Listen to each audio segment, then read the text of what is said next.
Makanya Pusing jadi. jangan pernah pakai ayat Al-Quran buat nginjili mereka. Saya itu kalau nginjili orang itu selalu semua dari Alkitab. Karena nanti begitu kita bilang, lah Al-Quran saja mengakui, ya kan dulu cerita Al-Quran, Yesus membuat mujizat waktu kecil. Di dalam Alkitab, kalau Yesus bikin mujizat dari kecil, maka dia bukan Yesus yang kita tunggu. Bingung Setuju. kan? Iya, akhirnya kita nggak karu-karuan nanti. Terus nanti Iya, begitu dia mujizat sudah kan masuk orang Kristen, dia harus akan dari nanya anggur. kan, loh kok dulu kamu ngomong gini sekarang beda? Oh sorry dulu bulan promosi. Wah itu kan namanya berdusta, kita nggak boleh itu. Nggak Iya, boleh. iya. Nggak boleh. Yes. Iya. Ya, jadi Ya, beritakanlah satu firman lagi kok. Tuhan. Ya. Jangan, Paulus bilang, aku tidak memberitakan, aku tidak datang kepadamu dengan kata-kata yang meyakinkan. Jadi jangan pernah jadi sales agama. Ya, teman-teman yang memberitakan Injil jangan jadi sales agama, sok-sokan tahu agama. Ya kan? Kita memberitakan Injil. Mereka terima atau enggak terima, Injil sudah diberitakan. Dan firman Tuhan yang keluar dari mulut Allah tidak akan kembali kepada Allah dengan sia-sia. Dia akan bekerja dalam hidup mereka. Amin. Tetapi kalau 3 jam, kamu ceritanya Al-Quran melulu, itu tidak ada satu firman Tuhan pun yang kau ucapkan dari mulutmu, maka tidak ada firman Tuhannya. Lalu apa yang mau dimenangkan dia? Nggak akan ada. Ketokan kepala saya. Kamu yang memberitakan Injil dengan Al-Quran, dengan saya yang tidak sebut ayat Al-Quran, lebih banyak saya memenangkan jiwa dari hati. Nah, jadi beritakanlah kebenaran dengan cara yang benar. Gitu ya. Satu lagi kok. Ini ada topik lain kan. Saya punya teman kan, dia kerja lain lah. Terus dia baru dapat pengajaran soal buah sulung nih kok. Pernah dengar nggak kok? Iya. Iya kayak yang apa? Bulan awal tahun kan kayak bulan pertama gitu dipersembahkan ke itu gereja. Waduh, saya dengarnya nggak benar itu guys kan hasil pertama dari bumi dari tanah gitu, hasil bumi mereka pertama dipersembahkan bawa ke bait Tuhan yang di itu kan tempat mereka. Udah 2-3 pertanyaan, masih ada yang ngantri loh. Nggak apa-apa. Sepakat, dia cukupi dia yang layak, ya kan? Iya. Nah, itu harus dong, full timernya juga harus juga dong. Terus misalnya nih kita bikin ada gedung pertemuan pakai AC, kita mesti mikirin dong itu bayar listriknya bagaimana. Mesti dipikir. Makanya ada perpuluhan. Perpuluhan itu digunakan untuk merawat pendeta dan full timer. Selebihnya adalah untuk diakonia. Jadi kita harus tentukan. Makanya saya lebih setuju pendeta itu digaji. Bukan terus ya udah perbulannya berapa buat pendeta semua. Wah, itu nanti kacau balau tuh. Saya lebih setuju pendeta digaji dengan wajar, dengan layak. Lalu sisa uang itu dikelola untuk kesejahteraan jemaat supaya jangan ada orang miskin di antara jemaat dan untuk diakonia. Lalu gereja ya jangan mewah-mewah gereja itu. Percaya saya, gereja yang mewah itu biasanya nggak ada kuasanya. Justru gereja yang sederhana-sederhana. Contohnya ada satu gereja ya. Ini ada satu gereja yang luar biasa besar.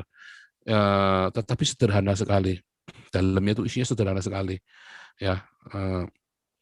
Pendetanya namanya Yahya Silas, gitu ya. Itu orang mati aja sudah in memoriam ya, sudah meninggal 30 tahun yang lalu.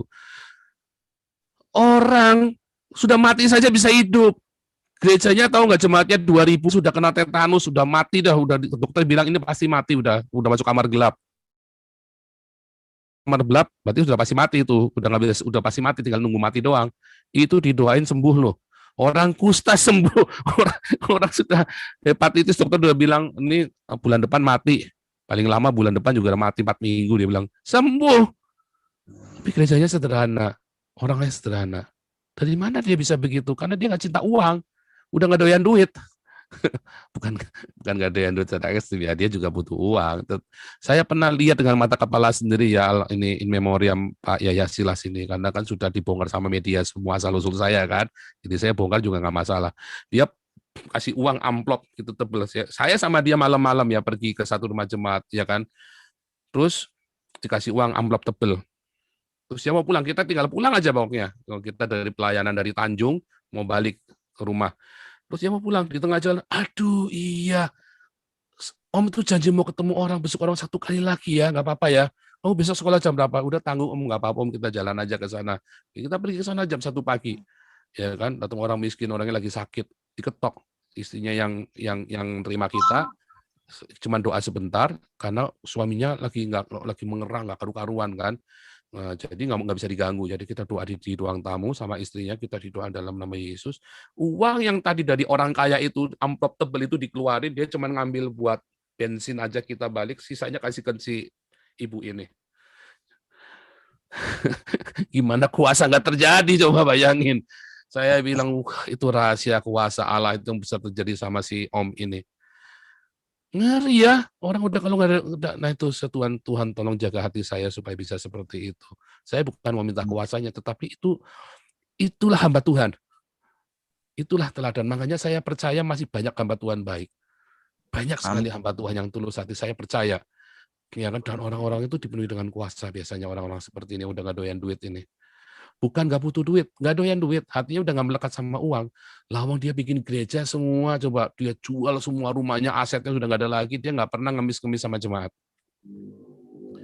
Bahkan ada satu ketika, ada satu jemaat bikin salah ya, dia nggak mau tanda tangan, gara-gara dia bikin gereja cabangnya di sebelahnya GBDI. Dia bilang, kita ini sama-sama gereja Pentakosta, masa kita sebelahan, dia nggak mau tanda tangan. Wah, dimarahi sama majelis kan. Di sidang, majelis bilang, Om, kalau orang ini nggak dikeluarkan, maka kami yang keluar. 1 jam saya dengarkan, saya melongo, wah seru juga nih. Nah, saya kan juga biasanya memang galakkan majelis kok.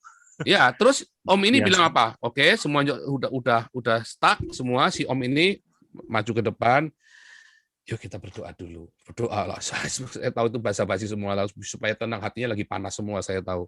Tiba-tiba habis selesai doa, tiba-tiba bilang, saya tadi Tuhan berkata sama saya,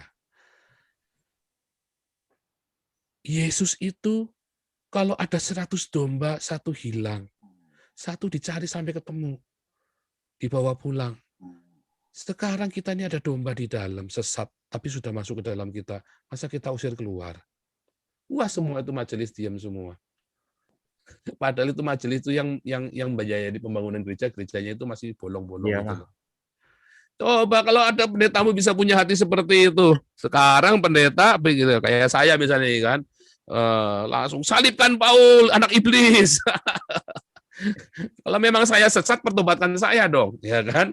Tetapi kan cuma bilang, oh anak iblis, nah, kan begitu kan. Itu hati gembala. Makanya saya lihat si Om ini, wih hebat sekali nih. Bukan kuasa Tuhan bekerja, bukan si Om ini hebat, sorry ya. Kuasa Tuhan bekerja hebat sekali dalam dia. Bayangin itu majelis sudah ngancam mau keluar semua loh. Dia bilang, biasanya pendeta malah takut sama majelis kok. Loh, dia juga takut kalau majelis keluar. Saya tahu karena gerejanya belum kelar, belum selesai, belum jadi, itu masih bolong itu, jendelanya bolong semua. Tapi si Om ini bicara dengan pelan-pelan. Tadi Roh Kudus berkata, Tuhan Yesus itu 100 domba 1 hilang, dicari yang 1. Masa kita mau udah masuk ke dalam mau kita usir-usir? Coba kalau pendeta-pendeta yang dengar ini, kalau Anda punya satu jemaat lesbian misalnya ya, lesbian nih, diusir atau tetap Anda rawat? Biasanya kalau diusir makin rusak itu kok, tambah hancur pasti. Biasanya diusir. Iya, tapi makin diusir kan dia makin pergaulannya makin rusak nanti. Kasihan, ya kan? Padahal dia sudah mau ke gereja. Itu. Ya itu contoh lah. Jadi kira-kira gitu ya. Mungkin kita nggak bisa ngomong lebih lanjut karena itu polisi gereja masing-masing. Nah, sekarang tinggal bagaimana. Termasuk persembahan-persembahan tadi itu polisi gereja. Tetap kita harus perhatikan dong. Kalau gerejanya pengen musiknya enak, ya belikan alat musik yang genah. Ya cari pemusik yang bagus. Ya pemain musiknya juga dibayar dong. Ya kan? Tetapi balik lagi, jangan sampai nggak diakonia. Gereja itu begitu nggak diakonia, tinggalin aja. Apalagi pendetanya udah pakai mobil mewah, pakai jam tangannya mewah. Udah selesai, udah pergi aja deh. Percuma deh, percaya deh nggak bakal diberkati. Akhirnya kita cuma gubiar-gubiar, hura-hura, seneng-seneng. Kayak orang ke diskotik aja, nggak beda. Seneng juga kan ke diskotik kan? Tapi nggak ada kuasa. Tapi coba, kalau ini gereja yang tadi saya cerita om yang nggak doyan duit ini ya, setiap minggu ya pasti ibu-ibu yang miskin-miskin, orang-orang miskin ngantri di bagian kolporase gereja, ngantri beras, dikasih beras tiap minggu. Sebulan sekali, setiap sebulan sekali pasti dibagi beras. Ngeri ya, hebat ya. Apakah gerejamu seperti itu? Kalau enggak, ada yang salah dengan gerejamu. Ini kita cerita Indonesia ya. Kalau di Eropa ditanggung sama negara soalnya. Makanya gereja Eropa ngirim uangnya ke negara-negara kayak Indonesia. Karena kita orang miskin ditanggung semua. Kemarin saya cerita refugee itu yang di Jerman, ya dikasih 300 euro satu orang. Lebih sama gaji manajer lebih gede gajinya refugee. Ya kan? Contoh itu satu orang. Tapi kalau sekeluarga 4 orang dikasih 1.200. Jadi dia kalau Anda udah itu kan UMR 300 euro itu kan kira-kira 4,5 juta, itu kan UMR Jakarta kan kira-kira. Tapi kan masalahnya ini yang punya UMR Jakarta anaknya aja 5. Nah kalau di Eropa anaknya 5 ya dikali 5, 300 yen kali 5 satu orang itu. Itu ya. Betapa diperhatikannya, beruntungnya, betapa Pancasilanya, ada keadilan sosial dan kemanusiaan yang beradab di Eropa ini. Haleluya. Lanjut dulu ya. Ya. Ini yang nampak ini, ya ini Wilson dulu nih, Wilson Mahakena ya. nih, ya biar nampak muka dulu, ya. Iya. Pak Wilson. Sebentar nih, sebentar nih ya. Ini saya mau kasih ini ya, saya mau kasih apa namanya? Saya mau kasih tadi ayatnya ya supaya jangan dibilang fitnah ya, yang tentang si Hafsah ini. Itu Muhammad Umar jangan ngecat nutupin layar. Muhammad Umar, kalau kamu nampak videomu, kamu boleh debat sama saya. Kalau nggak nampak video, sorry saya nggak layani. Ya, saya nggak mau buang waktu karena saya hanya mau debat sama Gus Yakut. Tapi kalau kamu berani nampakkan video, bolehlah. Ya, saya nggak punya titit kayaknya tuh. Coba lihat ini ya, ini dari surat At-Tahrim ini ya, dari ayat 1 nih. Hai Nabi, mengapa kamu haramkan apa yang Allah halalkan bagimu? Kamu mencari kesenangan hati pada istri-istrimu. Coba istri-istrimu. Dan apa remove aja. Itu nutupin layar terus tuh. Nggak apa-apa. Dan Allah Maha Pengampun lagi Maha Penyayang. Sesungguhnya Allah telah mewajibkan kamu sekalian untuk membebaskan diri dari sumpahmu. Tadi kan asalnya kan sudah bersumpah itu kan. Ini kalau di asbabun nusulnya dia sudah bersumpah. Ya kan? Karena yang sumpah aku nggak melakukannya lagi gitu kan. Terus dan ingatlah ketika Nabi membicarakan secara rahasia kepada salah seorang istri-istrinya yaitu Hafsah suatu peristiwa, maka tatkala Hafsah menceritakan peristiwa itu kepada Aisyah dan Allah memberitakan hal itu semua pembicaraan antara Hafsah dengan Aisyah kepada Muhammad, lalu Muhammad memberitahukan sebagian diberitakan Allah kepadanya dan menyembunyikan yang sebagian lain kepada Hafsah, maka tatkala ribut banget ya, maka tatkala Muhammad memberitakan pembicaraan antara Hafsah Aisyah, ini pokoknya tukang rumpi perempuan istri-istri gosip soalnya masalah wik ya, masalah wik olala bebe. Siapakah yang telah memberikan hal kepadamu? Nabi menjawab, telah diberitakan kepadaku oleh Allah yang Maha mengetahui lagi mengenal. Jika kamu berdua bertobat, malah disuruh diancam itu loh. Kamu tobat nggak kamu? Itu kan haknya sudah dihalalkan oleh Allah si pembantunya itu kan. Jika kamu berdua bertobat kepada Allah, maka sesungguhnya hati kamu berdua telah condong untuk menerima kebaikan. Jika kamu menerima berdua membantu menyusahkan Nabi, maka sesungguhnya Allah adalah pelindungnya, dan begitu pula Jibril dan orang-orang mukmin yang baik, dan selain daripada malaikat-malaikat ada penolongnya pula.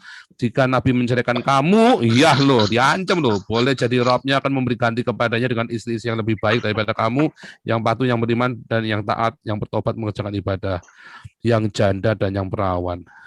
Bubur ayam. Keinginan daging itu. Nah itu ya, jadi Keinginan daging. ya ini asbabun nusulnya itu. Makanya kalau saya bilangin cabul salah nggak? Enggak. Ya itu asbabun nusulnya itu ceritanya dari konangan nidurin pembantunya itu ya. Ngeri ya, ngeri. Jadi nanti kalau teman-teman kalau konangan selingkuh gitu sama pembantunya, apa yang dihalalkan oleh Allah tidak boleh kau haramkan, gitu ya jawabnya ya. Terus nanti saya akan bisik sama istrinya, tampak nggak itu pakai panci itu, cuek kepala. Udah aku tak ikut Nabi 26 aja, Nabi lu sesat kan begitu kan. Gitu ya. Oke lanjut Pak Wilson. Pak Wilson lanjut. Pak Wilson silakan. Oke, Shalom Ya. Alaihem. Iya, Om Swastiastu, Shalom. Ya. Pak, saya mau nanya, kan Bapak sempat ngomong kalau banyak yang keluar murtad dari kekristenan itu karena ada kepahitan, ada itu berarti Iya. ada apa sebutannya, mungkin itu ujian dia atau mungkin itu ada pengalaman hidup dia. Yang saya mau tanya gitu, gimana kita kan atau ini hukuman? Soalnya saya juga sekarang dalam. Terima kasih ya Bapak Paul, terima kasih. Di zaman 1000 tahun nanti manusia masih tetap beranak pinak karena di situ disebutkan masih ada kematian juga toh. Nah, tetapi kita orang-orang percaya Kan udah enggak. Kita kan sudah dalam tubuh kemuliaan, udah nggak perlu beranak pinak. Kita ini udah kayak manusia dewa tuh, nggak mengalami kematian, ya kan? Itu zaman 1000 tahun. Nah, cuman siapa yang diperintah ya, orang-orang yang lolos dari ini, orang-orang yang lolos dari bencana-bencana alam, dirubahkan dalam tubuh kemuliaan menjadi raja-rajanya mereka. Dan Yesus menjadi raja segala rajanya. Nah, sekarang kalau misalnya masalah apa pembedanya pencobaan dengan ujian, sama saja meresponi. Ternyata perkataan Yesus, pikulah kuk yang kupasang, karena kuk yang pasang itu enak, lagi jadi main sinetron. Terus kalau ada yang cerita, oh kamu sama aku belum apa-apanya, tidak saling membangun, akhirnya malah arisan kepahitan. Jadi kadang-kadang kita, wah aku ini lebih menderita dari kamu. Saya nggak lagi cerita saya itu lebih menderita dari kalian semua, tetapi so far yang saya lalui itu semuanya, tadinya saya kepahitan, hampir jadi Islam, kemudian saya bertemu dengan sesuatu, bisa terikat dengan narkoba, terikat dengan rokok, Anda terikat dengan alkohol. Jangan-jangan Anda belum lahir baru. Minta ya. Anda yang masih punya kebencian di hati, kemarahan, jangan-jangan belum lahir baru. Dan ingat, semua itu nanti akan menjadi pencobaan bagi kita. Jadi nggak usah dibedain mana pencobaan dari Tuhan, dari setan, nggak perlu bedain. Pokoknya itu pencobaan kita sendiri. Kira-kira gitu Pak Wilson. Terus satu lagi tadi apa ya? Berarti ada 3. Yang satunya apa ya? Udah ya, ada semua ya tadi ya? Udah jawab ya? Udah Pak. Kira-kira. Tadi toh Pak. Iya, ini Oke, terima kasih ya Bapak. ya luar biasa nih Pak Endro Suryanto ya. Endro. Iya Pak Endro, ya nih. Teman-teman Islam, kalau yang mau tanya jawab dengan saya harus tampak muka ya, teman-teman yang Muslim ya, harus tampak muka. Oke. Yang Buddha juga kan Pak. Ya boleh, semua boleh. Ya, Salam, kalau yang salam sesama semuanya. Kristen ya kita nggak apa-apa ya. Oke, silakan. Endro. Ini ya melengkapi tadi yang Yesus telah lahir padahal belum lahir. Ini hampir sama seperti ini untuk menguatkan iman rekan-rekan kita juga di Efesus 1 yang ayat keempat. Ini coba saya bacakan ya. Sebab di dalam Dia Allah telah memilih kita sebelum dunia dijadikan supaya kita kudus dan tak bercacat di hadapannya. Itu. Coba Pak Paul terangkan itu. Apa yang mau diterangkan Pak? Udah jelas banget begitu Pak. Nah, ya kan? Jadi sebelum dunia ada, kita itu sudah dipilih, kan gitu. Sudah dipilih, jadi nggak rugi. Coba di kitab sebelah nggak ada seperti ini ya. Jadi kita telah dipilih dan dipastikan kita ketemu nantinya. Ada tapi disesatkan di kitab sebelah mah. Sebelah Ya, itu ini- adanya disesatkan bukan dipilih Pak. Nah ya, itu untuk supaya kita lebih kuat lagi mengikut Kristus. Demikian aja Pak Paul. Luar biasa. Iya. Itu udah jelas banget ya. Jadi memang berbahagialah orang yang dipilih, dipanggil dan dipilih. Ya. Haleluya. Amin. Lanjut ya. Yuk senior Hendro Firleso, silakan. Shalom Pak Paul. Shalom. Terima kasih waktunya. Memang kadang-kadang Shalom, menyebalkan Pak. ya Pak, kalau ada orang-orang yang ganggu-ganggu gitu. Coba memang kita harus memberi kesempatan mereka supaya bisa supaya mereka bisa tarawih bersama dengan kita sambil mendengarkan sabda Nabi ke-26. Walaupun memang, tapi kalau begitu mereka mau ambil suara, harus tampak video saya. Kalau masih kalau doa fajar atau hari Minggu, nggak boleh sama sekali chat yang aneh-aneh, memang saya remove. Tapi kalau hari Senin sampai Sabtu adalah istilah biar saja mereka. Kecuali mereka ingin spam, spam kita langsung singkirkan kalau spam ya, karena kan mengganggu yang lain kalau spam kan. Yang Iya, ngirim betul. chat sampai berkali-kali langsung kita remove, kita Itu report, tadi kita juga block. begitu juga itu tadi itu. Ah, Itu soalnya 1 jam pertama saya sadar namanya masih manusia Pak, maklum Pak. Ya. Jadi Sebentar. sabar. Lama-kelamaan kok mengganggu ini tulisannya kok sama gitu, kok seperti kayak komputer gitu. Saya mau sedikit intermezzo nih Pak. Ya kan karena Pak Paul ini kan nabi, jadi Yang jelas dekat dengan kuncen, Pak. Juru-juru kunci di surga. Nah, ini kan begitu. Kalau saya melihat dari kitab sucinya, dari omongan mereka, saya kok jadi berpikir surga itu ada berapa sih, Pak? Nah, ini kan begitu. Surga itu ada berapa? Jadi kalau setiap yang namanya orang bertuhan, Punya terus surga dia di sendiri-sendiri. dunia dia bilang sama itu disebut agama, ya kan? Mungkin apakah kalau ada agama 5, surganya 5? Tapi kok ada yang istilahnya menghujat sana, menghujat sini. Ya kalau surganya sudah berbeda-beda, nggak perlu menyerang sana, menyerang sini, Pak. Tujuannya kan berbeda. Tapi kalau saya bilang, kalau tujuannya itu sama, banyak jalan menuju ke surga. Nah, ini jalan-jalan ini yang membuat mereka jegal-jegalan atau saling menghujat. Karena kan berbeda, Pak. Surga mereka berbeda. Memang selama ini belum ada yang bersaksi bahwa dia dari surganya Islam, dia surganya Kristen, dia surganya Konghucu, atau yang lain-lainnya. Terus dia datang ke bumi, dia ngomong, oh surganya itu begini. Nah, ini kenyataannya sekarang ini kan yang satu surganya berhappy-happy. Kadang-kadang sih membuat iri, tapi sih sudah lewat itu.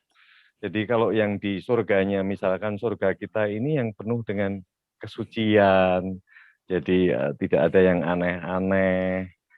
Itu yang membuat saya suka bertanya. Tadi kok terlintas ya, jadi lihat-lihat ini karena lihat ada gara-gara Umar itu saya terpikir ini surganya mungkin berbeda.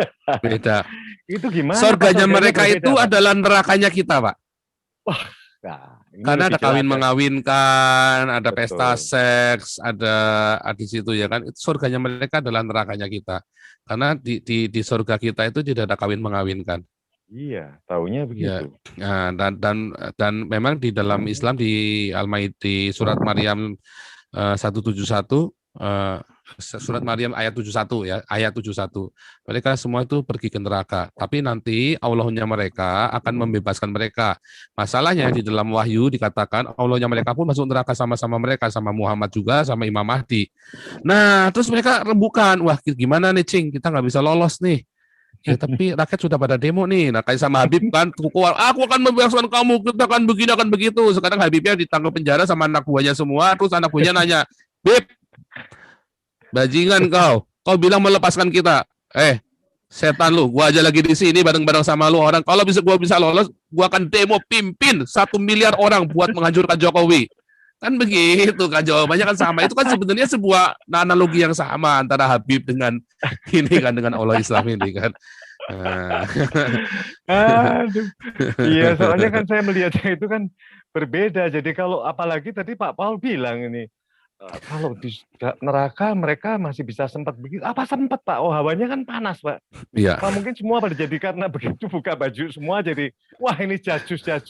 Wah, itu susu kuda yang paling seneng jasus. Jus. Tapi itulah yang terjadi di sana, itulah fakta-faktanya. Apakah nanti mereka benar-benar, ya saya kok mau pakai apa? Lawang mayatnya nggak ada, orang hormonnya udah nggak ada, ya kan? Badannya aja fisiknya udah nggak ada, ya kan? Makanya Muhammad bilang, kamu bisa ngelihat sampai ke tulang-tulangnya itu karena memang lelembut, Pak. Iya toh? Memang lelembut soalnya. Jadi setan bohong nggak? Iblis bohong nggak? Enggak. Karena aku udah bilangin kamu bisa lihat tulangnya nanti. Yaitu lelembut. Kalau kita kecewa, loh, aku lihat tulangnya beneran. Iya, emang lihat tulangnya beneran. Kayak di ronsen gitu kan? Emang lihat tulangnya beneran. Itu lelembut. Lelembut itu apa, Pak? Lelembut itu bahasa Jerman kuno itu. Maksudnya kayak itu Demit. ketela lembut. Ketela lembu bukan, itu demit itu loh, hantu setan lembut itu pokoknya. Lembut itu. Nah itu jadi nggak bohong. Waktu bilang nih, kamu semua akan masuk neraka. Terus orang Islam kan benar-benar masuk neraka. Terus mereka marah-marah. Loh, kan aku bilang kamu masuk neraka. Ya kan? Iya, tapi kan kamu bilang janji mau membebasinku. Lah iya, sekarang saya lagi sama-sama kamu di neraka, bagaimana mau membebasinya? Kalau saya lolos pasti saya bebasin kamu. Bohong nggak? Nggak bohong.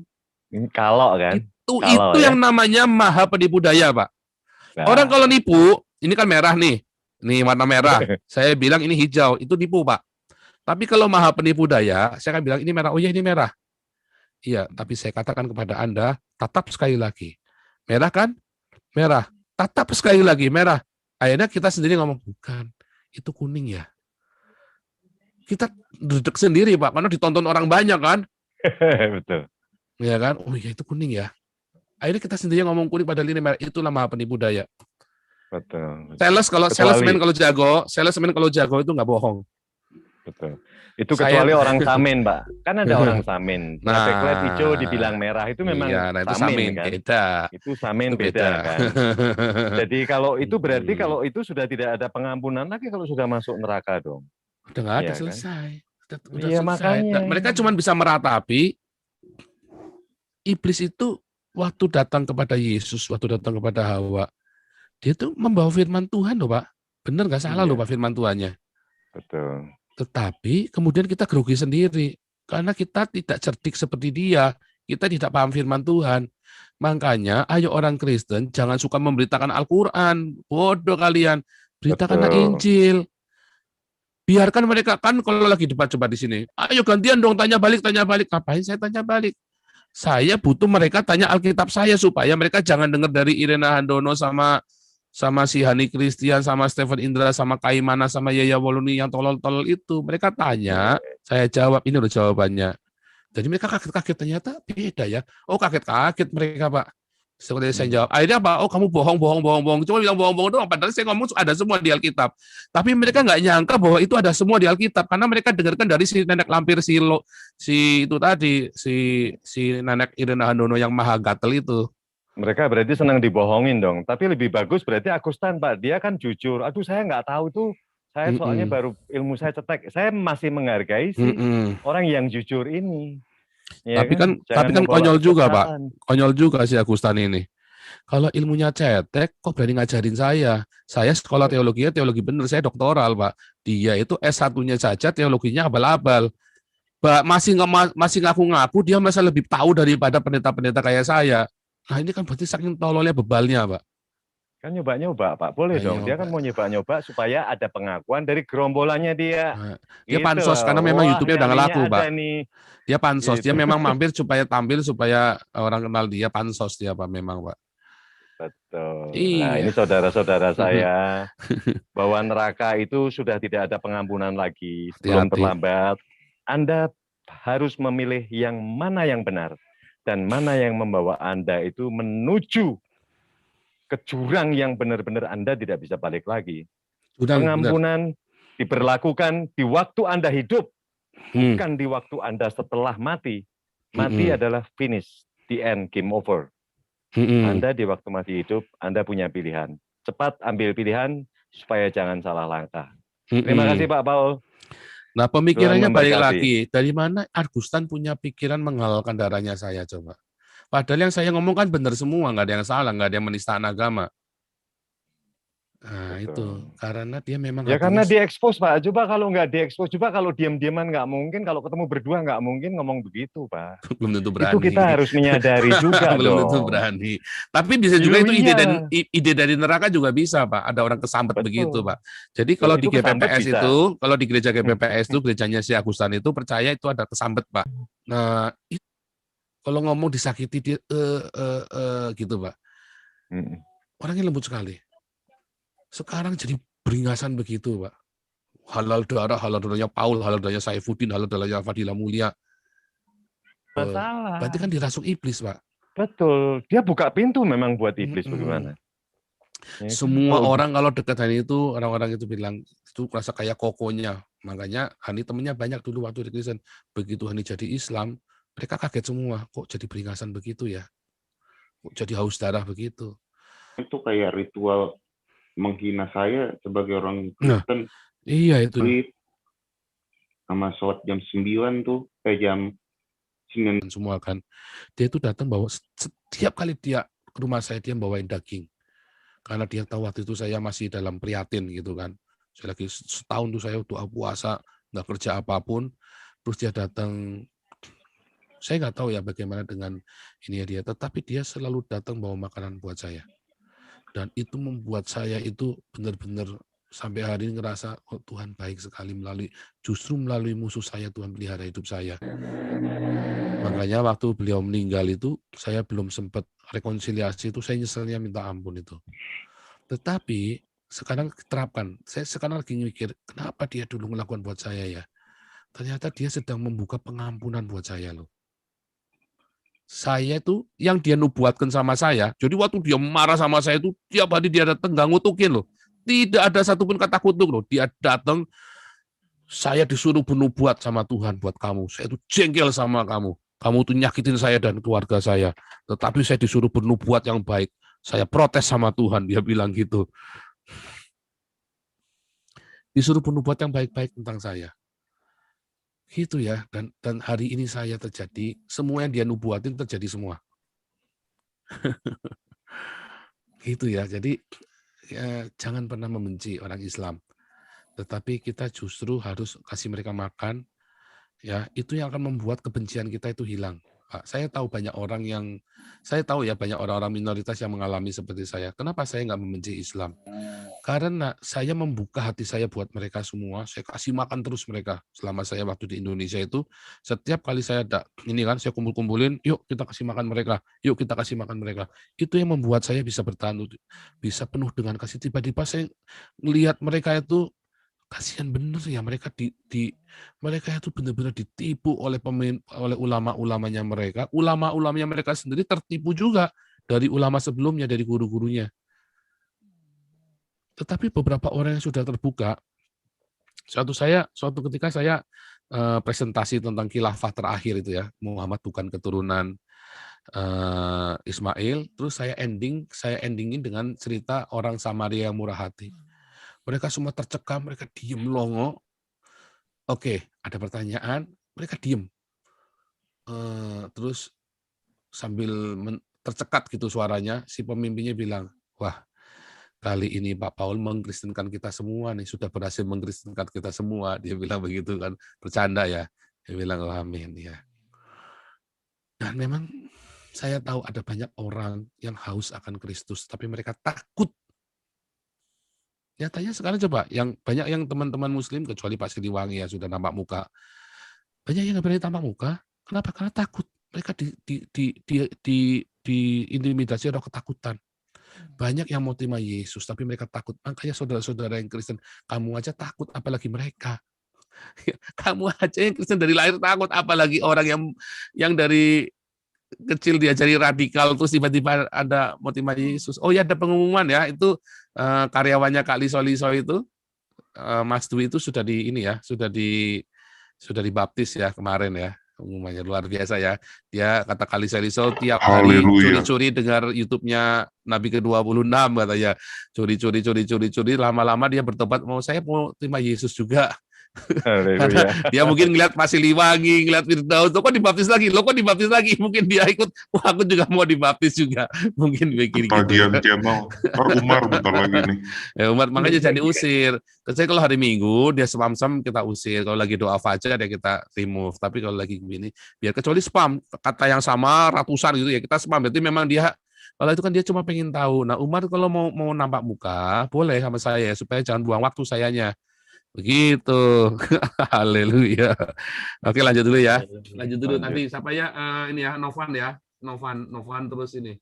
Novan terus Crossfater. Silakan Novan. Malam, Pak. Malam. Ya, swastiastu, salam. Shalom. Pak, saya mau nanya nih, Pak. Dua hal. Singkat aja ya, Pak ya. Ya. Pertama, per bulan boleh nggak, Pak, buat nggak kasih ke gereja, tapi kasih orang yang membutuhkan? Itu pertanyaan pertama saya.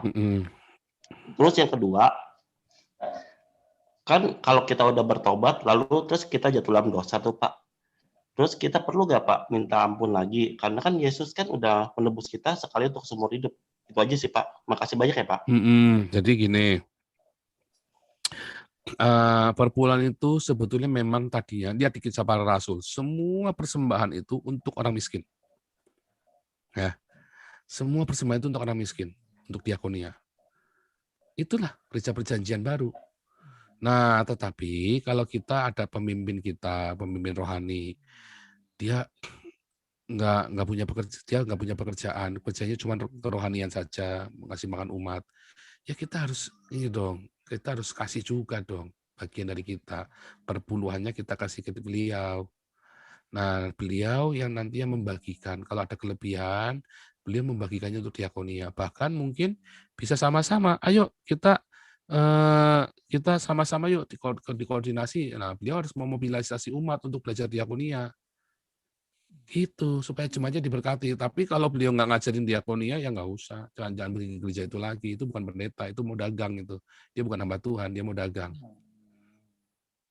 Jadi gitu. Jadi kenapa dikasihkan ke gereja organisasi? Karena seharusnya kita percaya bahwa gereja akan memanage uang kita sehingga bisa menjadi kesejahteraan jemaat dan kesejahteraan rakyat Indonesia yang di sekeliling gereja itu. Masalahnya akhirnya perpuluhan itu kan pendetanya malah beli mobil mewah, ya kan, pakai jam tangan mewah, pergi jalan-jalan ke Israel sebulan sekali. Sementara Anda nyicil motor aja ngapan? Ya jangan kasih ke gereja itu lagi. Langsung aja bagiin ke orang miskin. Saya yakin sekali sebagai hamba Tuhan ya, saya katakan ini. Ya, engkau akan diberkati, lebih diberkati ngasih langsung ke orang miskin daripada ngasih ke organisasi gereja. Mau Islam, mau Kristen, kasih ke mereka, jangan pandang bulu. Gitu ya. Tetapi memang kalau kita ada di dalam komunitas, ya di depan mata aja kita nggak rawat, kita sok-sokan mau ngasih orang miskin yang nun jauh di sana. Jangan, ini di depan mata saja kita rawat. Keponakanmu juga harus dirawat dong. Nggak usah sok-sokan kita, saya akan melayani Tuhan. Kadang-kadang yang di depan mata itu loh. Ya, jangan. Itu namanya kita belagu. Jangan. Kita ngelihat ponakan kita nggak bisa bayar sekolah, ya kita kasih lah. Tapi jangan terus kita bayar di sekolah terus ngatur-ngatur. Jangan juga, itu urusan dia dengan orang tuanya. Kita tetap kita support sekolahnya dia. Itu juga diakonia loh. Bayari ponakanmu ya, yang nggak mampu, yang ponakanmu yang miskin untuk sekolah sampai selesai, itu juga diakonia loh. Ya. Jadi jangan merasa tertuduh, wah diakonia harus orang nggak dikenal. Oh enggak juga. Kan bilang saudaramu, Yesus bilang kan. Sesamamu, saudaramu, sesamamu, saudaramu. Tetapi bukan berarti orang yang tidak kenal itu bukan sesamamu. Tetapi kalau saudara kita terang-terangan sudah kurang, kita masih kasih ke orang lain, ya ada yang salah. Jangan-jangan Anda lagi cari nama lagi, bukan mau cari kemuliaan Tuhan, tapi mau cari kemuliaan diri sendiri, supaya orang muji-muji kita kan. Nah itu kita harus tulus. Sebab begitu kita cari nama, kita sudah dapat upahnya. Ya kan? Nah, kalau sampai orang muji-muji kita sudah dapat upahnya. Makanya saya menolak semua pujian kepada saya, kekaguman pada saya tolak di dalam nama Yesus. Bukan saya sombong, karena saya tidak mau kehilangan upah saya. Biarlah segala kemuliaan, hormat, pujian hanya bagi Tuhan Yesus Kristus. Anda tidak jadi pengikutnya Nabi ke-26 ya, Anda pengikut Yesus ya. Anda boleh dengarkan ajaran saya, tetapi jangan pernah kagumi orangnya. Saya tahu saya memang ganteng, tapi saya sudah punya istri.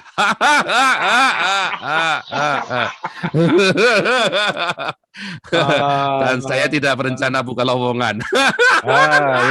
Sombong kali. Tapi beneran ya, enggak lah. Ya. Lanjut, Crossfather, silakan Crossfather. Kalau buka ya.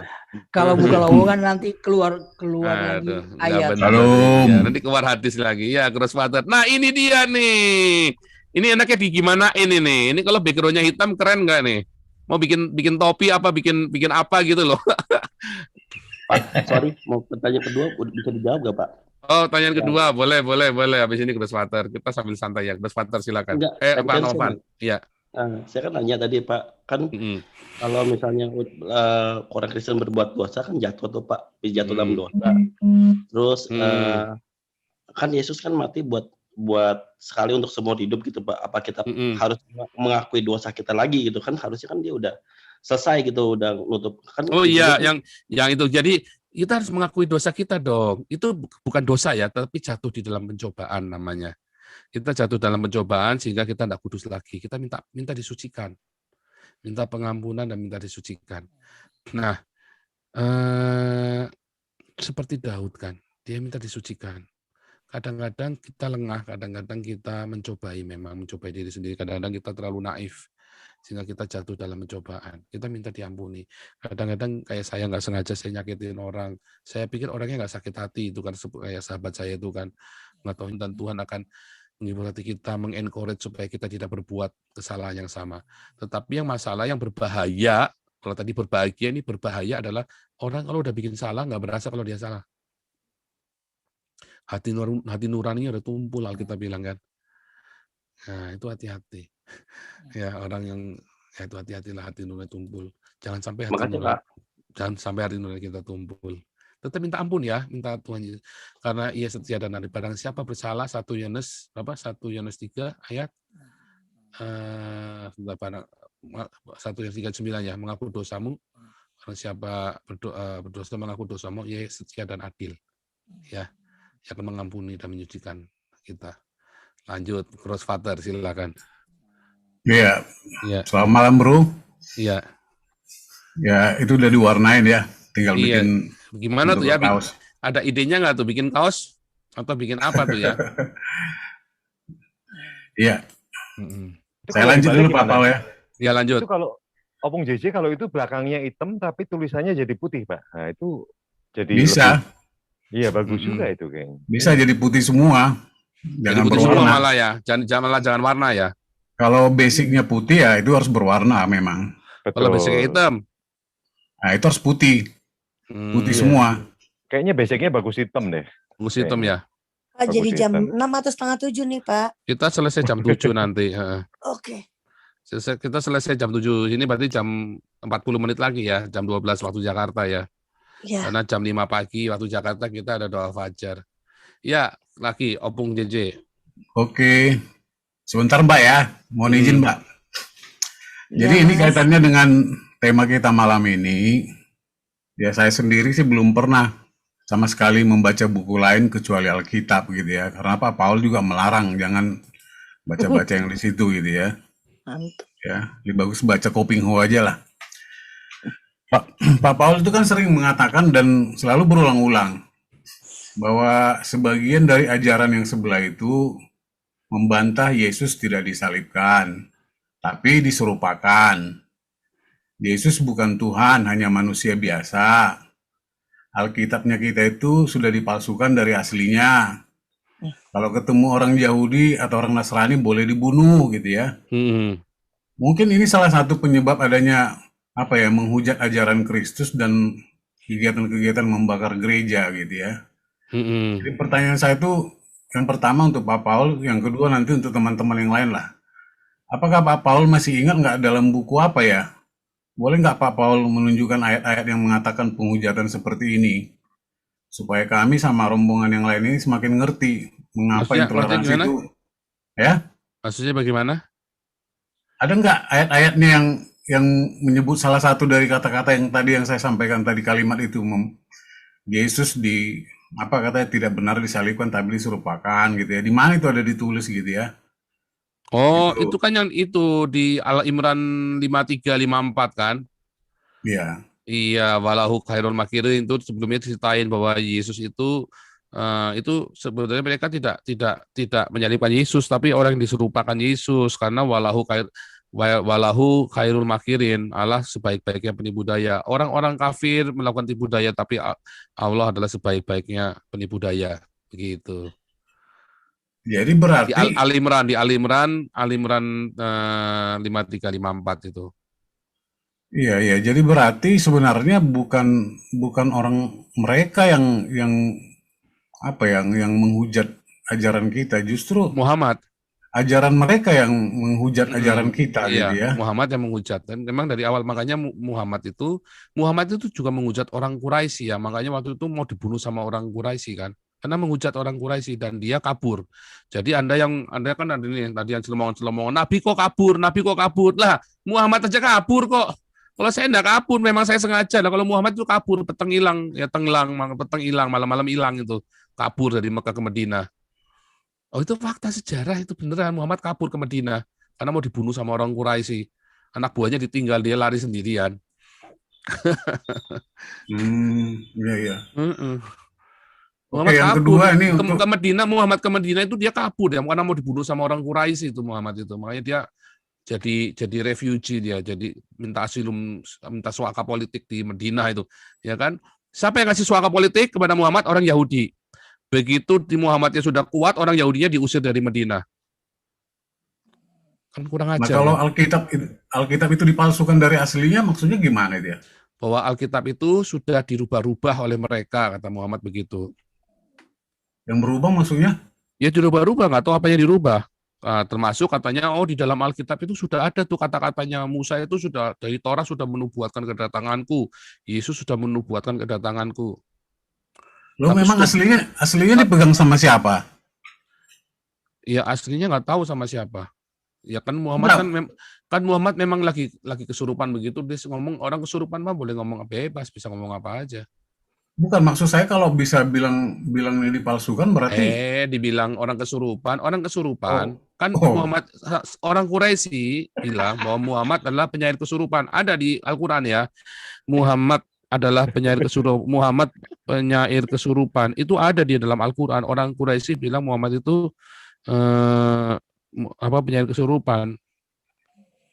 Oke. Makanya itu orang Quraisy, makanya disebut kahin, itu penyair kesurupan kahin, ya.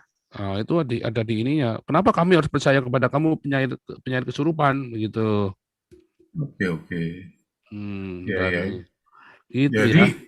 Oke, yang kedua ya Pak Paul, saya lanjut ya. Ya. Nah, kalau begitu, ya memang ajarannya yang memerintahkan seperti itu ya. Iya. Makanya saya bilang seumur hidupnya orang Islam, seumur hidupnya Muslim pasti menista agama Kristen. Makanya ketika kita menjawab, maka mereka kan bilang kita yang menista mereka, kan bangcat biadab, ya kan? Lawang dia mereka yang pertama kali menista kita jawab, sekarang dibalik mereka ngatain kita yang menista mereka, kan kurang ajar kan? Nah itu tadi wartawan Perancis sampai ketawa terbahak-bahak. Sekarang saya nanya, Muhammad bilang ya bahwa Yesus tidak disalib. Muhammad bilang mau ngawinin Maria, Bunda Maria, the Holy Mother of Jesus. Then I said to them that your prophet is the adultery prophet. Ketawa dia. Lah iya kan dia, saya bilang cabul. Dia sekarang kalau ada temenmu terus ngatain I will fuck your mom. Saya langsung ambil cangkul, sambit kepalanya dah. Bener nggak? Kalau ada di sebelahmu tiba-tiba I will fuck your mom. Anda ambil cangkul nggak, sambit nggak kepalanya? Sambit lah. Iya nggak? Karena Muhammad bilang mau nidurin Ibu Maria, Bunda Maria. Iya kan? Bilangnya lagi kalau di surga dia mau ngawin Ibu Maria. Nah, iya, I will fuck your mom, I will fuck Jesus mom. Iya kan? Wah, itu kalau dia bilangnya ke saya, I will fuck your mom, saya ambil cangkul, saya sambit kepalanya. Tapi untung saya sudah bertobat. Kamu tidur sama mama saya, udah umur 74 tahun, masih doyan kamu. Gila lu. Saya bilang gitu, saya cuma ketawa, nggak sambit, cuma bilang gila lu, kelainan seks kamu. Terus saya tanya, Mah, emang kamu mau kawin sama orang begituan, Mah? Nggak usah tersinggung juga, cuma ini orang kelainan jiwa. Oke, ini yang terakhir nih Pak Paul ya. Jadi kaitannya dengan KUHP yang pasal 165 itu sama Undang-Undang Nomor 1 Tahun 65 ya, kriteria penodaan agama itu gitu. Jadi kalau begitu, kalau memang begini ceritanya ya kan, apakah kriteria dalam pasal penodaan agama sama Undang-Undang Nomor 1 itu masih relevan gitu ya untuk keberagaman keyakinan, atau hanya berlaku khusus gitu ya? Jadi seandainya ada protes terhadap penyangkalan ajaran Kristus, apakah pasal pidana dapat juga diberlakukan kepada agama yang menyangkal ajaran Yesus gitu ya? Justru makanya tidak ada hukum penistaan agama berlaku bagi orang Islam, berlakunya bagi orang Kristen. Itu dia, sama orang-orang minoritas lainnya. Artinya undang-undang penistaan agama itu sendiri yang menyatakan bahwa Muhammad yang menista agama Kristen.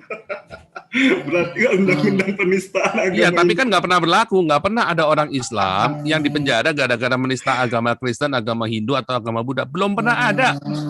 Itu yang di NTT itu orang Kristen yang ngatain Natal itu nggak benar, makanya di penjara. Tapi orang Kristen sendiri yang ngatain. Coba kalau orang Islam yang ngatain, nggak akan, beda ya.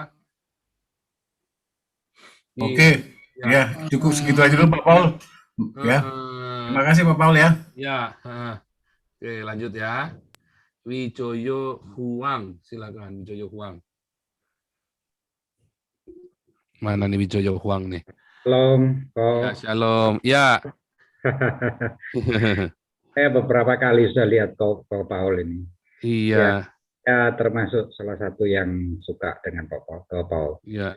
Ya, saya setuju sih, pada dasarnya agama itu dibuat untuk membuat akhlak manusia berkembang ya, jadi lebih baik ya. Tapi pelaksanaannya itu seringkali penalaran manusia itu membuat agama jadi salah kaprah. Ya masih bisa dimaklumi karena masih manusia ya.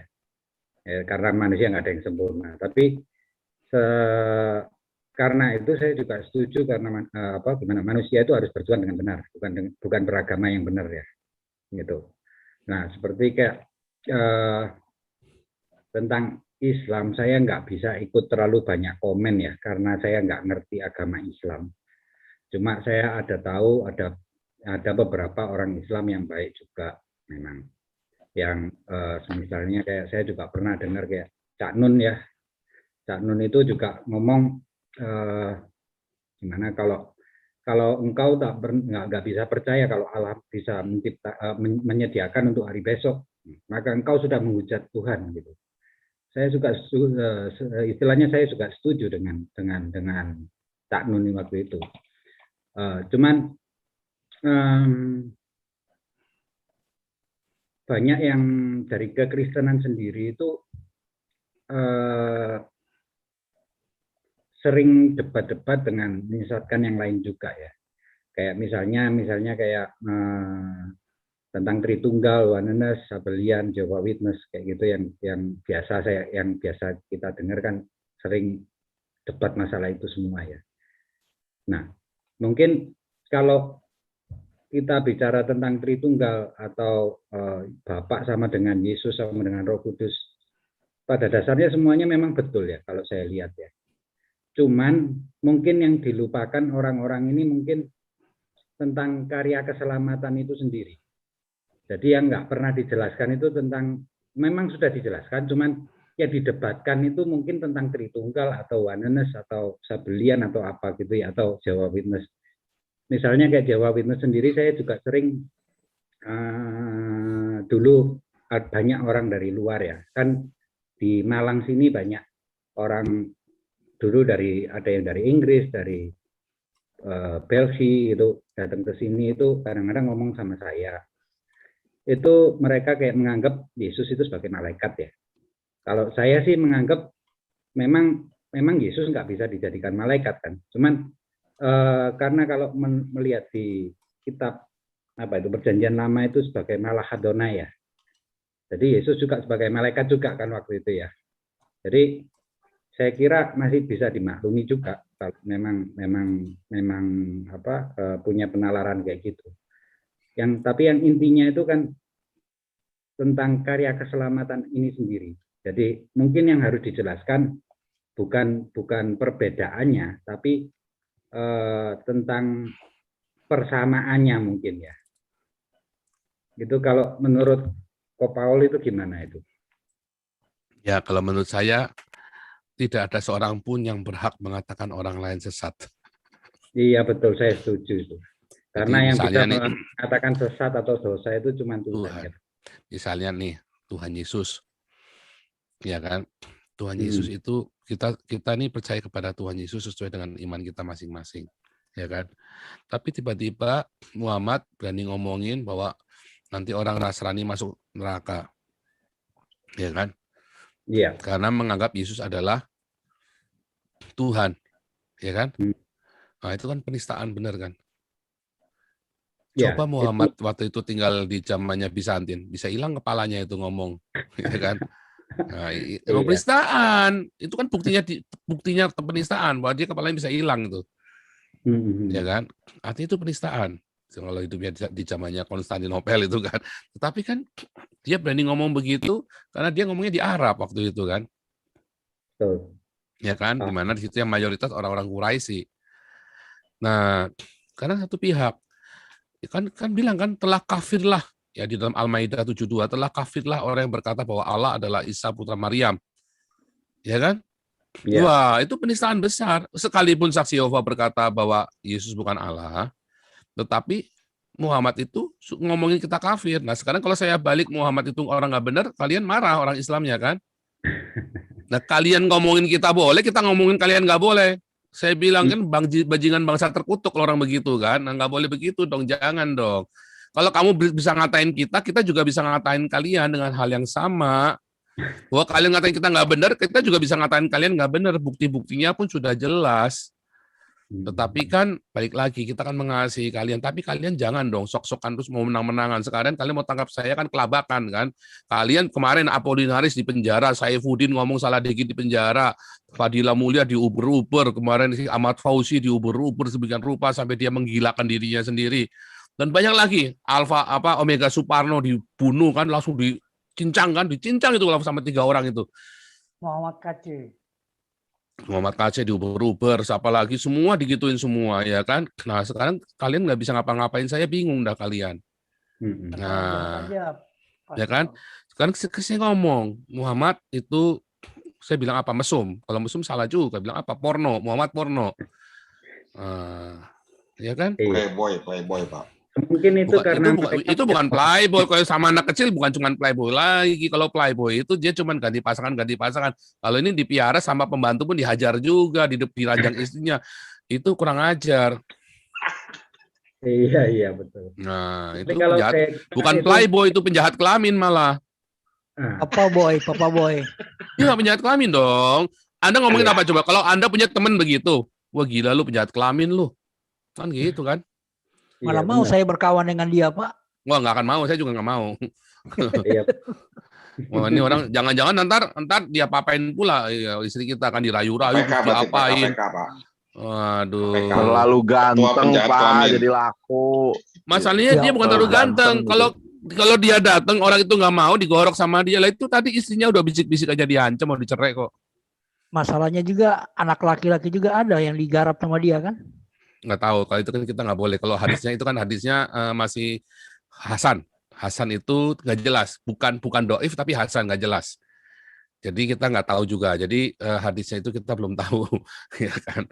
Belum tahu. Karena di hadis mereka yang sahih juga kan bahwa di akhirat nanti akan dilayani oleh 80.000 anak laki-laki lah. Untuk apa anak laki-laki? Coba lihat ini ya. Ini yang tadi saya bilang Muhammad itu penyair gila nih. Nah, penyair gila malah bukan kesurupan loh, gila nih. Orang-orang Quraisy ngomong sama ke ini dan mereka berkata orang Quraisy ini ya, apakah sesungguhnya kami harus meninggalkan sesembahan-sesembahan kami karena seorang penyair gila? Dan Muhammad disebut penyair gila. Saya nggak ngarang. Memang di zaman itu Muhammad disebut gila. Ya kan? Gitu ya. Iya, ya itu mungkin, atau kalau saya lihat kayak sekarang semua agama ya, kalau saya lihat ya, ini kebanyakan mungkin kayak kalau di Islam ya, mungkin mereka melihat nabinya ya, bukan melihat Allahnya.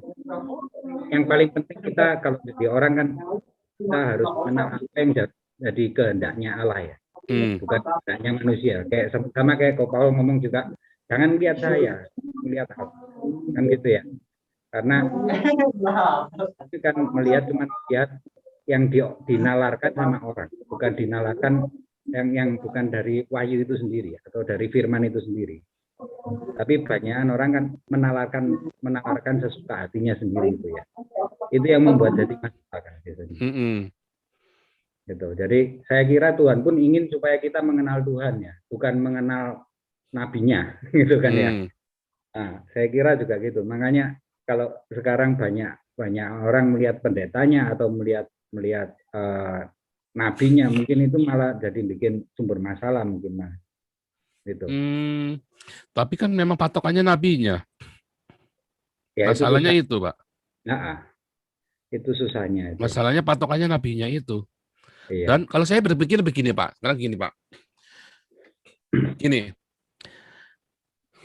Orang Kristen kalau makin taat kepada yang tertulis di dalam kitab sucinya, maka dia akan makin saleh.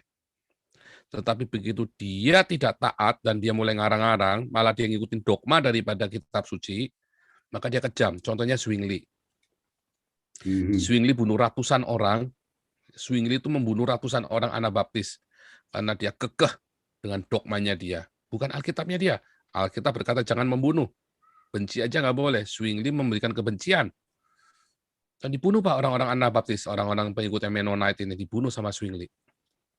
Dikatain bidat, sesat, dan dibunuh. Karena dia tidak melakukan apa yang di Alkitab. Alkitab tidak pernah berkata orang Mennonite itu sesat.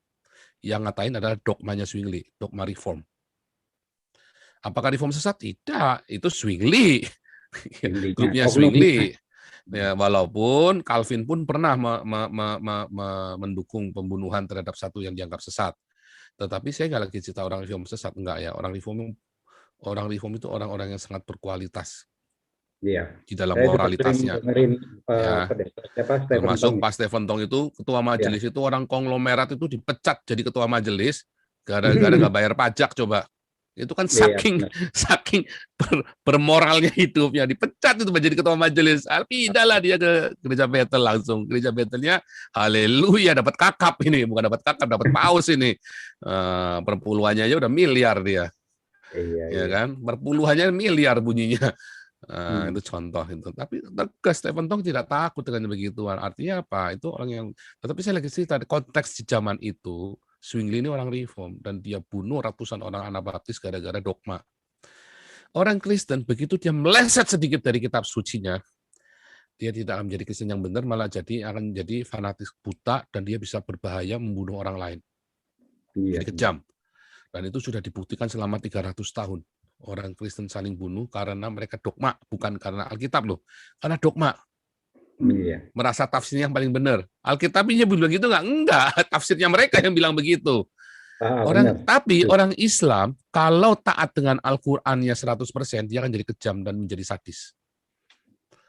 Coba orang-orang Islam yang moderat liberal itu orang-orang yang sudah mengabaikan beberapa ayat, ini udah nggak berlaku nih. Ini udah kayak contoh Quraisy apa yang bilang itu kan zaman dulu, sekarang udah nggak bisa dipakai lagi ayat itu. Kan ngomong begitu kan? Ayat dipakai lagi bubar dunia. Ayatnya zamannya zaman apa, ini bunyi apa, kan begitu kan. Jadi orang Islam tidak boleh ikuti aturan Alkitabnya, Alkitab sucinya 100%. Begitu dia ikuti aturan kitab 100%, jadi biadab dia, jadi kejam, bengis. Orang Kristen begitu lepas dari Alkitabnya, tidak melakukan 100%, bisa meleset dia. Jadi orang Islam harus kompromi dengan Qur'annya, jangan ikuti 100%. Kalau orang Kristen harus ikuti 100%. Itulah bedanya Kristen dengan Islam. Kalau mau benar. Orang Islam yang baik adalah orang Islam yang tidak mengikuti Al-Qur'annya 100%. Orang Kristen yang baik adalah orang yang mengikuti Alkitabnya 100%. Gitu ya. Simpulannya gitu ya. Oke. Ya, Pak Tambunan silakan.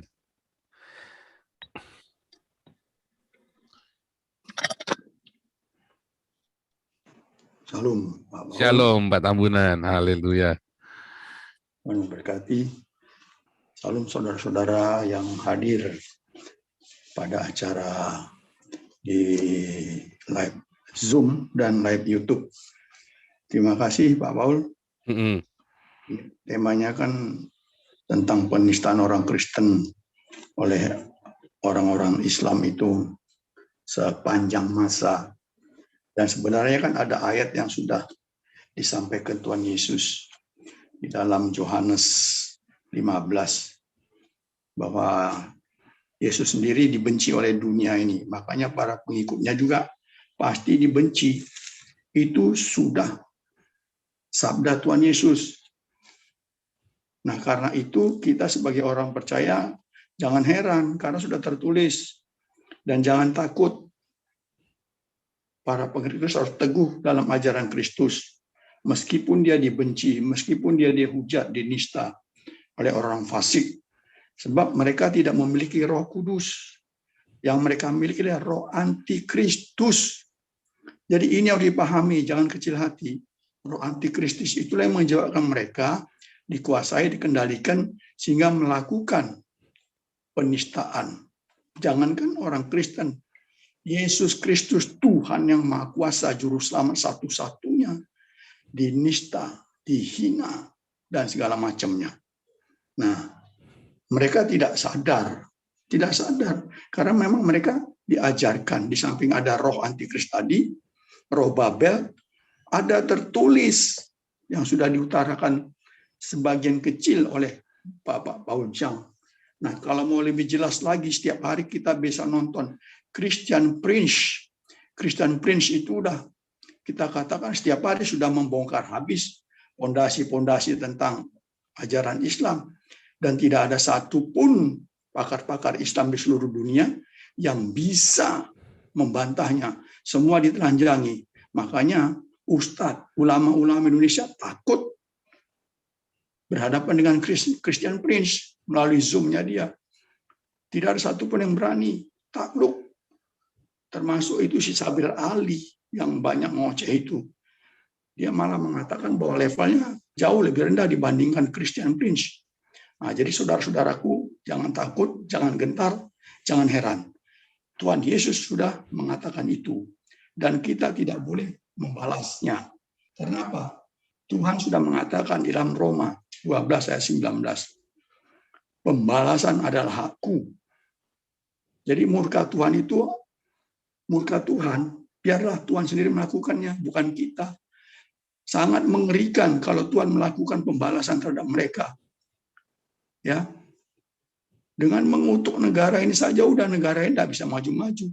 Makanya bertambah-tambahlah dosa bangsa ini dengan menista orang-orang Kristen, menista kekristenan, menista Tuhan Yesus, dan juga menolak Pancasila, tidak melakukan Pancasila secara murni. Jadi bertambah-tambahlah dosa bangsa ini.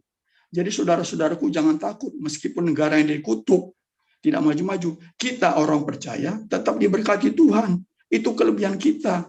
Kita selalu cukupkan Tuhan. Filipi 4 ayat 19 sudah mengatakan, Tuhanku akan memenuhi kebutuhan hidupmu menurut kekayaan dan kemuliaan dalam Kristus Yesus. Ini berlaku bagi kita orang percaya. Nah, jadi sekalipun bangsa ini dikutuk, tidak maju-maju, itu tidak ada pengaruh kepada kita. Kita tetap diberkati Tuhan.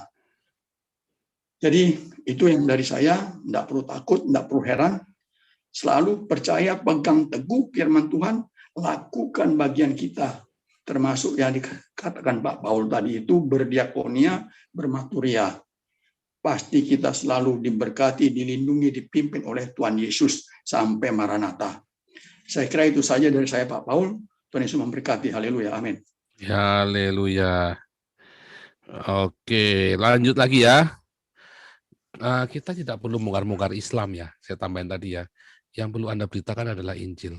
Kita itu sebenarnya nggak perlu bongkar-bongkar Islam. Masalahnya karena orang Islam datengin saya, ya saya bongkar. Tetapi kalau orang Islam itu cuma nanya Injil, saya nggak pernah bongkar-bongkar mereka. Karena mereka nanya dan mereka bangga-banggain Muhammad, ya saya bongkar, begitu ya.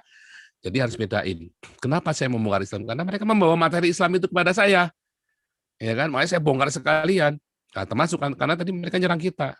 Tetapi ya, apakah Anda memberitakan Injil harus membongkar Islam? Nggak perlu sama sekali singgung-singgung Islam.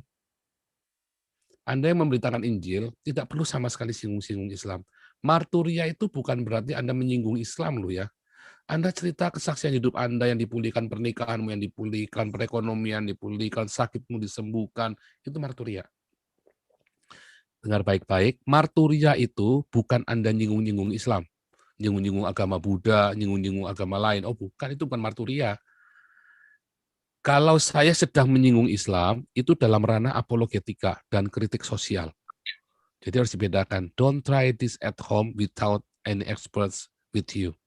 Jangan pernah lakukan sendiri kalau Anda nggak ngerti. Anda belajar-belajar sendiri, terus sok-sokan begitu ya. Jangan. Ya, Anda bisa dijemput polisi, nggak salah. Itu memang karena penginjilan itu tidak harus Anda menyinggung mereka. Tidak usah singgung mereka. Tetapi ketika Anda berapologia, memang Anda harus menyentuh dengan orang Islam. Ketika Anda sedang, mereka orang Islam bertanya membandingkan Qur'annya, itu sedang. Makanya Anda bisa nggak menghindari? Bisa. Tetapi masalahnya, kalau saya nggak perlu menghindari. Saya jederkan. Mengapa saya jederkan? Mereka bebas bicara, kenapa saya nggak bebas bicara? Nah, kalau Anda mau mengikuti langkah saya, berdoa dulu. Perhitungkan dulu resikonya, Anda siap baru ikuti jejak saya. Tapi kalau enggak, marturia itu tidak harus Anda menyinggung-nyinggung orang Islam atau agama lain. Dulu saya pikir harus kita belajar Buddha, harus saya menginjili orang kelenteng, saya kudu belajar Konghucu. Saya enggak perlu.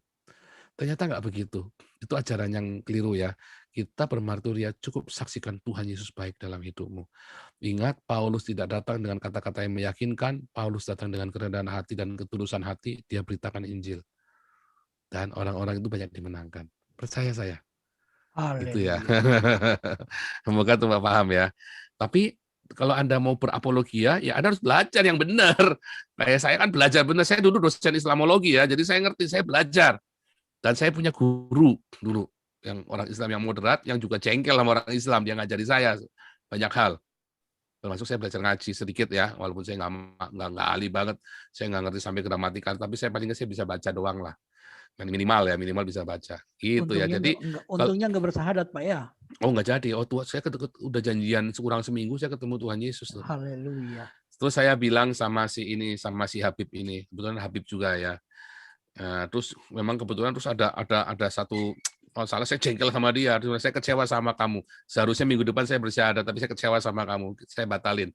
Dan memang saya ketemu Tuhan Yesus kebetulan juga. Jadi bisa Tuhan itu kirim dengan tepat sekali. Saya tiba-tiba konflik dengan si Habib ini, itu teman baik ya, Habib itu teman baik sama saya. Tiba-tiba saya konflik, saya jengkel sama dia, terus saya ketemu Tuhan Yesus. Jadi saya enak waktu batalin, udah kita batalin aja, saya kecewa sama kamu. Jadi enak, saya punya alasan juga waktu itu batalin kan. Waktu itu janjian dia sudah mau berangkat, sudah mau temuin saya tuh, sengaja mau ketemuin saya. Terus jadi apa maumu? Dia bilang begitu, dia agak kesel gitu kan. Jadi apa maumu? Ya aku kecewa sama kamu pokoknya. Ternyata ujung-ujungnya uang juga. Saya bilang saya alasannya begitu kan. Ternyata kamu nggak tulus, saya bilang begitu kan. Batal dapat Indomie dong, Pak. Oh enggak, enggak lah. Levelnya kita beda bro. Mainan kita bukan Indomie. Mainan. Tetapi artinya ini ya, artinya kita kalau Anda mau berapologia, kayak tadi Pak Tambunan, Anda harus belajar. Nah, Anda harus belajar. Kalau saran saya belajarnya sama Pak Saifuddin Ibrahim. Karena kultur Islamnya Indonesia beda dengan yang Christian Prince, walaupun kalau buat berdebat ya Christian Prince mungkin bisa Anda pakai, saya sini nggak pernah dengar ya. Cuman kalau saya lebih referensikan Pak Saifuddin Ibrahim karena beliau memang sekolahnya itu. Bukan cuman dia belajar autodidak, memang beliau sekolah itu. Jadi bisa dipertanggungjawabkan ilmunya beliau. Dan beliau sekarang sedang sekolah teologi. Dan itu saya dukung. Makanya saya bilang, Abi kapan lulus? Ayo selesaikan sampai master teologi ya. Selesaikan supaya sampai master, supaya Abi itu benar-benar bisa menjawab secara, makanya jadi masalahnya banyak orang berapologi, ya mutuk-mutuknya di Al-Quran, Anda salah. Jangan, Anda sedang memberitakan Injil, bukan memberitakan Al-Quran. Saya selalu mengingatkan. Jadi perlu nggak kita belajar Islamologi? Nggak perlu juga, nggak perlu. Banyak nggak perlunya lah. Belajarlah Alkitabmu baik-baik. Jangan waktumu habis buat belajar Islamologi, tetapi waktumu buat belajar kitabmu sendiri nggak ngerti. Wah, itu rugi sekali tuh kalian. Salah sekali, amat sangat salah. Jangan ya, gitu. Tapi bisa nggak belajar? Jadi karena kebetulan saya dulu melewati masa-masa itu, jadi saya belajar. Tetapi coba lihat semua pengajaran saya tidak mau terjebak di dalam Islamologi. Ya kan, tetapi sekali saya ngomong memang bisa dipertanggungjawabkan yang saya ngomong. Tetap saya nggak kacang-kacang kalau ngomong, nggak kaleng-kaleng. Yang saya ngomong ada dasarnya semua. Tadi sudah tunjukkan ayatnya di Al-Quran semua. Coba ya kan. Tetapi di dalam Alkitab mengajarkan kepada kita, ya, aku tidak datang kepadamu dengan entar ini ada suara Jibril. Aku tidak datang kepadamu dengan kata-kata yang manis pucuk rayu. Enggak, Paulus tidak datang dengan kata-kata manis pucuk rayu yang meyakinkan. Ya, tapi dengan iman. Dan kedua, jangan bohong. Jangan memberitakan Injil dengan cara dusta. Roma 3 ayat 7 ya. Itu apaan sih? Iya, padahal sudah bolak-balik saya mute, pasti ada yang meng-unmute nih. Atau kesengajaan nih, padahal sudah saya unmute loh. Oke, sudah saya unmute nih. Ya kan? Oke. Ya, sorry ya, Bro Alwin, saya remove ya. Karena sudah saya mute 3 kali, tiba-tiba bisa nyala dengan suara ngorok. Nah, berarti kan ganggu ya, jangan ya. Itu kita stick di sini karena biar tempatnya dipakai orang lain. Jadi Perlu nggak belajar? Ya perlu nggak perlu. Kalau Anda memang full time kayak saya, punya banyak waktu ya belajar. Cuman saya saja belajar rabbinik nggak kelar-kelar. Daripada saya belajar Islam, mendingan saya belajar rabbinik toh. Ya kan? Perdalam Alkitab Anda. Karena orang Islam pengen tahu isi Alkitab Anda. Mereka tidak ingin tahu isi Al-Quran mereka. Mereka sudah cukup tahu kalau Al-Quran itu penuh dengan kebohongan. Cuman mereka berpikir Alkitab lebih bohong lagi. Tangkap nggak? Orang Islam itu berpikir, memang Al-Quran ada banyak yang janggal, tetapi Alkitab lebih janggal lagi. Masalahnya mereka dengarnya kan dari ustadz-ustadz mereka yang palsu, yang bangsat biadab itu kan, yang nipu-nipu bekas Romo, bekas S3, S Tungtung, S Mambo segala macam. Nah, makanya ketika mereka datang, kita kasih tahu yang benar. Jangan malah ngajarin Quran lagi ke mereka. Mereka lebih tahu Quran daripada kita deh. Nggak perlu lah. Ya, lihat orang-orang yang bertobat di tempat kita bukan karena pemberitaan Al-Quran saya jago loh, tapi karena mereka mendengar firman Tuhan loh. Gitu ya. Oke, lanjut ya. Arema, silakan. Shalom Pak Paul. Ya, shalom. Shalom semua teman-teman. Ya. Baik yang ada di YouTube maupun yang ada di live Zoom.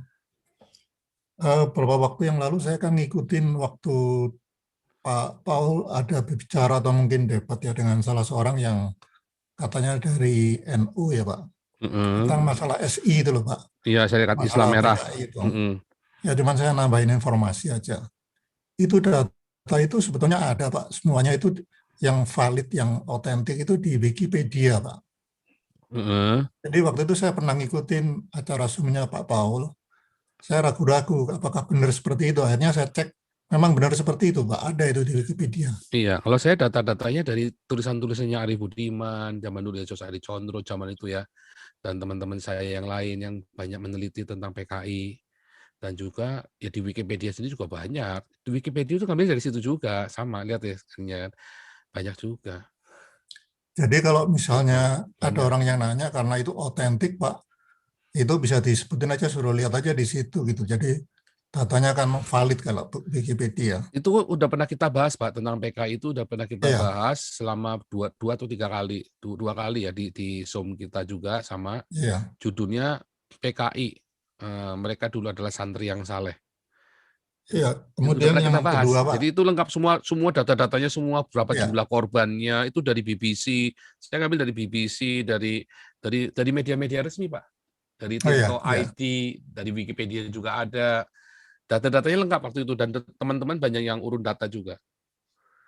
Gitu kemudian yang kedua Pak, itu tentang korban yang disebutkan sebagai orang PKI atau mungkin yang disangkakan sebagai PKI itu bukan berita kosong, itu memang benar-benar, karena saya juga mungkin salah satu yang pernah melihat sendiri. Jadi saya melihat korbannya karena saya tinggal di daerah yang dekat di daerah Mojokerto Pak. Itu kan ada sungai Pak di situ. Sungai Berantas itu. Jadi memang itu jenazah-jenazah itu dilempar ke situ Pak. Nah, beberapa waktu yang lalu saya pernah baca di harian luar juga ya Pak. Itu data-data mengenai itu tuh sebetulnya bisa diambil di pemerintah Amerika, kalau nggak salah pernah buka Pak. Jadi mungkin Bapak kalau misalnya mau minta data yang benar, yang benar-benar valid itu dari pemerintah Amerika kayaknya dibuka. Cuman Indonesia menutup diri. Nah mungkin itu Pak Paul itu mungkin yang bisa mungkin ngambil datanya di sana. Pak Paul di Amerika mungkin ya Pak ya. Karena tapi data itu sudah ada Pak, sudah ada di media semua, sudah terbuka semua. Yang masalah PKI itu sudah kebuka semua. Sekarang ini kan lagi terjadi kebingungan sejarah mana yang mau diajarkan tentang PKI. Karena intinya PKI itu adalah satu, faktanya PKI itu adalah buatan Islam sendiri, ya kan, buatan dari orang Islam sendiri. Kedua, tidak ada orang pendeta Kristen yang terlibat di dalam partai komunis. Itu fakta. Tidak ada orang Islam, tidak ada pendeta Kristen yang terlibat di dalam partai komunis Indonesia. Justru semua kebanyakan santri-santri semua. Ya kan, itu fakta. Dan fakta yang ketiga adalah memang terjadi pembantaian 3 juta orang PKI oleh Nahdlatul Ulama, Masyumi sama Masyumi itu ya, pemuda Islam itu, pemuda NU kan. Itu udah fakta. Nah, jadi apa mau bilang? Apakah Islam itu benar-benar moderat? Ada namanya Islam moderat? Nggak ada. Begitu disulut, bakar. begitu agamanya digoyang dikit, taruhannya adalah nyawa orang yang menggoyangnya. Berarti itu ada agama yang salah dengan agama itu. Bukan agama yang membawa damai, tapi agama yang membawa ketakutan. Bahkan orang Islamnya saja takut sama Islam. Orang Islamnya sih takut. Tetapi mereka sudah terlanjur takut, dibikin takut dan dimanipulasi oleh kekuasaan yang menggunakan Islam lagi. Hanya Gus Dur satu-satunya Islam yang benar-benar, makanya Gus Dur itu pun akhirnya mengakui Yesus adalah Tuhan dan Juru Selamat kan. Apapun agamamu sekalipun Islam, begitu mengakui Yesus adalah Tuhan dan Juru Selamat dan dia berkarya dan dia lakukan jalan kasih itu, dan Gus Dur itu mengorbankan harga dirinya demi rakyat minoritas loh. Maka dia ada di surga bersama Yesus sekarang. Gitu. Gitu, Pak. Iya, Jadi itu cuman itu aja, Pak. fakta-fakta itu sudah ada, Pak. Semua itu sudah ada, sudah dibongkar. Tetapi pemerintah Indonesia sempat membuat sebuah wacana untuk minta maaf kepada anak-anak PKI. Karena sebetulnya pemberontakan itu pun nggak jelas, Pak. Bener nggak itu pemberontakan oleh organisasi PKI? Atau buatannya Orde Baru, buatannya Soeharto. Sandiwaranya Soeharto dengan menggunakan orang-orang PKI ini. Beberapa orang ini, karena petinggi-petingginya bingung, nggak ada yang tahu. Yang jalan coba siapa yang pelakunya, pelaksana di lapangnya? Militer, Kolonel Untung, ya kan? Pensuplai senjatanya Angkatan Laut, sama Angkatan Udara, bingung kan? Ada nggak petinggi PKI yang terlibat? Nggak ada, mereka bingung-bingung, melongo mereka bingung. Loh, ada apa ini? Terus beberapa orangnya di beberapa orang yang katanya PKI itu, ya kan? Tetapi apakah mereka benar-benar atas instruksi dari DNI DCS? Belum tentu loh. DNI DCS nggak disidang kok. DNI DCS saja nggak disidang, langsung ditembak tanpa ada di pencarian faktanya yang benar, ya kan? Artinya ada yang salah. Jadi bisa sangat super semarnya saja nggak ada, barang bukti aslinya aja nggak ada super semar itu. Ya kan, artinya ada yang salah nih, ada sesuatu yang salah masalah PKI ini. Bisa sangat mungkin sekali bahwa itu adalah ciptaannya Soeharto sendiri, ya, dan dibuat suatu cerita seperti itu sebagai sandiwara dan nyalakan PKI, karena waktu itu PKI banyak mengkritik militer dan pejabat-pejabat yang korup, ya kan. Jadi sengaja dibenturkan, bisa banget. Lalu difitnahkan ke orang Islam, dibenturkan dengan NU, dan orang Islam itu paling mudah kebakar, Pak. Asal ada Allahu Akbar, pokoknya bacok. Soeharto tahu persis itu. Digunakan, dibenturkanlah NU. Makanya 3 juta orang NU, pokoknya bau-bau PKI, bunuh aja pokoknya. Ada lagi Mat Kampak itu kan, yang bunuh, yang dia bangga sekali. Kan geblek, Pak, orang bunuh kok bangga. Ya kan? Padahal berapa banyak sih yang kiai-kiai yang dibunuh oleh PKI itu. Ya, kalau dihitungan kasar saja, hitungan mungkin muluk 500, padahal nggak nyampe 100. Realnya nggak nyampe 100. Dan itu pun insiden-insiden, semua itu insiden, accident, ya kan? Bukan karena tawuran antara santri dengan PKI, tawuran, bukan tiba-tiba di surga digorok malam-malam disenyap begitu kan? Bukan, itu insiden tawuran, ya kan? Tetapi yang 3 juta dibunuh itu benar-benar pembantaian sadis. Orang pokoknya bikin bendera PKI saja bisa dibunuh itu. Ya kan, makanya banyak orang-orang Tionghoa waktu itu datang ke markas Koramil itu ya, menyerahkan diri. Saya pernah terlibat ini, saya pernah terlibat itu, supaya jangan digorok, supaya cepetan dibuang ke Pulau Buru, udah selesai kan. Begitu ceritanya ya. Jam 7, Pak. Iya. Oke ya, kita minta maaf teman-teman, kita harus selesaikan. Sebentar, nggak apa-apa, ini 2 lagi ya, Jason McCann sama Sol Sepatu nih, Jason McCann nggak apa-apa. 2 lagi terus kita stop ya. Jason McCann silakan. Ya, Jason McCann silakan. Oke, selamat malam, Ko Paul. Iya, selamat malam. Swastiastu. Shalom untuk saudara-saudara sebangsa setanah air, baik yang di Indonesia maupun yang di luar negeri. Om Swastiastu. Om Swastiastu. Salam Rahayu. Amin. Baru pertama kali bisa ikutan komen di Zoom-nya Ko Paul. Jadi saya pertama juga kalau kilas balik singkat ya.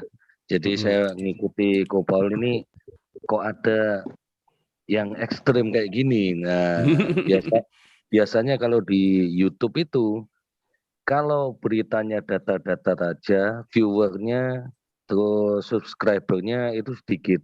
Nah, itu yang mengundang saya penasaran. Gitu. Dan yang dibahas ternyata memang berdasarkan data dan fakta ya, bukan asal omdo aja seperti yang lainnya. Nah, jadi kalau tentang PKI itu dampaknya memang luar biasa, Ko Paul. Saya sendiri asli Banyuwangi ya. Jadi di Banyuwangi itu ada namanya hutan baluran. Itu ada tetangga saya dulu itu dia itu supir truknya itu setiap hari dia buang mayat tanpa kepala di daerah hutan baluran sana. Dan banyak mereka yang keturunan PKI terutama daerah selatan Banyuwangi itu di daerah Muncar itu sampai KTP-nya dulu itu ada semacam tanda.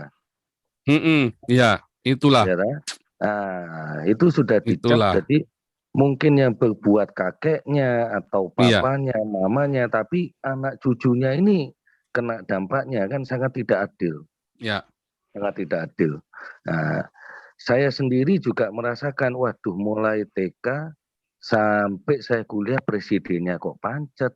Kemudian tiap 30 September kita digiring ke gedung Biskop untuk menonton G30 SPKI. Nah, dan ternyata setelah kita tahu kebenarannya, benar kata Ko Paul, Subak Semar yang asli kalau ada tunjukkan.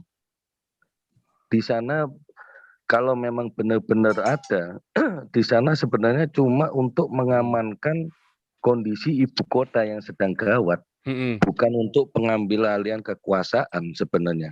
Mungkin Pak Jenderal mungkin lebih tahu ya, Pak Jenderal Tobing mungkin lebih tahu. Nah, itu yang aslinya mana? Masa surat penting, ya toh, surat penugasan bisa hilang? Ini kan ya kalau anak TK mungkin bisa lalai hilang, tapi kalau surat penugasan bisa hilang ini kan ada semacam hal yang disembunyikan. Saya rasa begitu. Nah, kemudian kalau masalah Islam, saya sendiri juga kalau dulu saya mungkin ada kepahitan juga, Ko Paul. Jadi semasa sekolah mungkin kalau podo Jawa Timuran ini kan saya tiap pulang sekolah, Cino babi, waduh rasanya ini, wih kepingin aja gitu loh, kepingin aja gitu. Tapi ya banyak teman-teman saya, jadi teman main sepak bola, teman main di sungai, saya bergaul dengan mereka ya mungkin mereka yang kepanasan, kelojotan mungkin ya buat ulah. Ini saya. Bentar ya. Nah, inilah dia. Biasa ya, itu biasa ya begitu-begitu. Biasa itu ya, sabar teman-teman semuanya, jangan takut, kita akan atasi. Ya, saya tengking kamu dalam nama Yesus, keluar suara-suara Jibril yang dari Gua Hiro. Oke, tadi siapa tadi? Pak Jackson ya tadi ya, tolong raisen dulu Pak Jackson tadi supaya bisa ketemu. Pak Jackson. Sebentar, Pak Jason. Raisen lagi supaya bisa saya nyalakan ini ya. Ya, bisa nyalakan mikrofon ya. Ya, silakan Pak Jason. Ya. Ya, enggak apa-apa, ada gangguan biasa. Mungkin mereka mungkin juga kurang perhatian, jadi masuk di Zoom kita ini juga mungkin lagi cari perhatian. Benar, Semoga aja melalui pencerahannya Ko Paul, Roh Kudus Tuhan juga menggerakkan hatinya, meluluhkan hatinya. Kan nyatanya melalui Zoom-nya Ko Paul juga banyak yang dibaptis gitu lah. Amin. Dan saya yakin dan percaya, karena gini, saya setiap firman Tuhan yang Tuhan sendiri yang ngomong, bukan muridnya, Tuhan sendiri yang ngomong, menyembuhkan orang buta, terus menyembuhkan pendarahan wanita yang lama. Tuhan kan bukan ngomong agamamu yang menyelamatkan, bukan loh. Imanmu yang menyelamatkan. Betul. Nggak ada agama yang menyelamatkan itu. Agama ini kan buatan, ya mohon maaf ya, buatan manusia aja. Iman yang menyelamatkan, bukan agama yang menyelamatkan. Nah, sekarang mungkin dengan adanya agama kita ada tempat untuk suatu perkumpulan. Nah, tapi kalau gara-gara ada agama kita semakin terkotak-kotak, apa enggak sedih Tuhannya ini? Itu aja mungkin untuk perdananya, Ko Paul. Terima kasih untuk kesempatannya.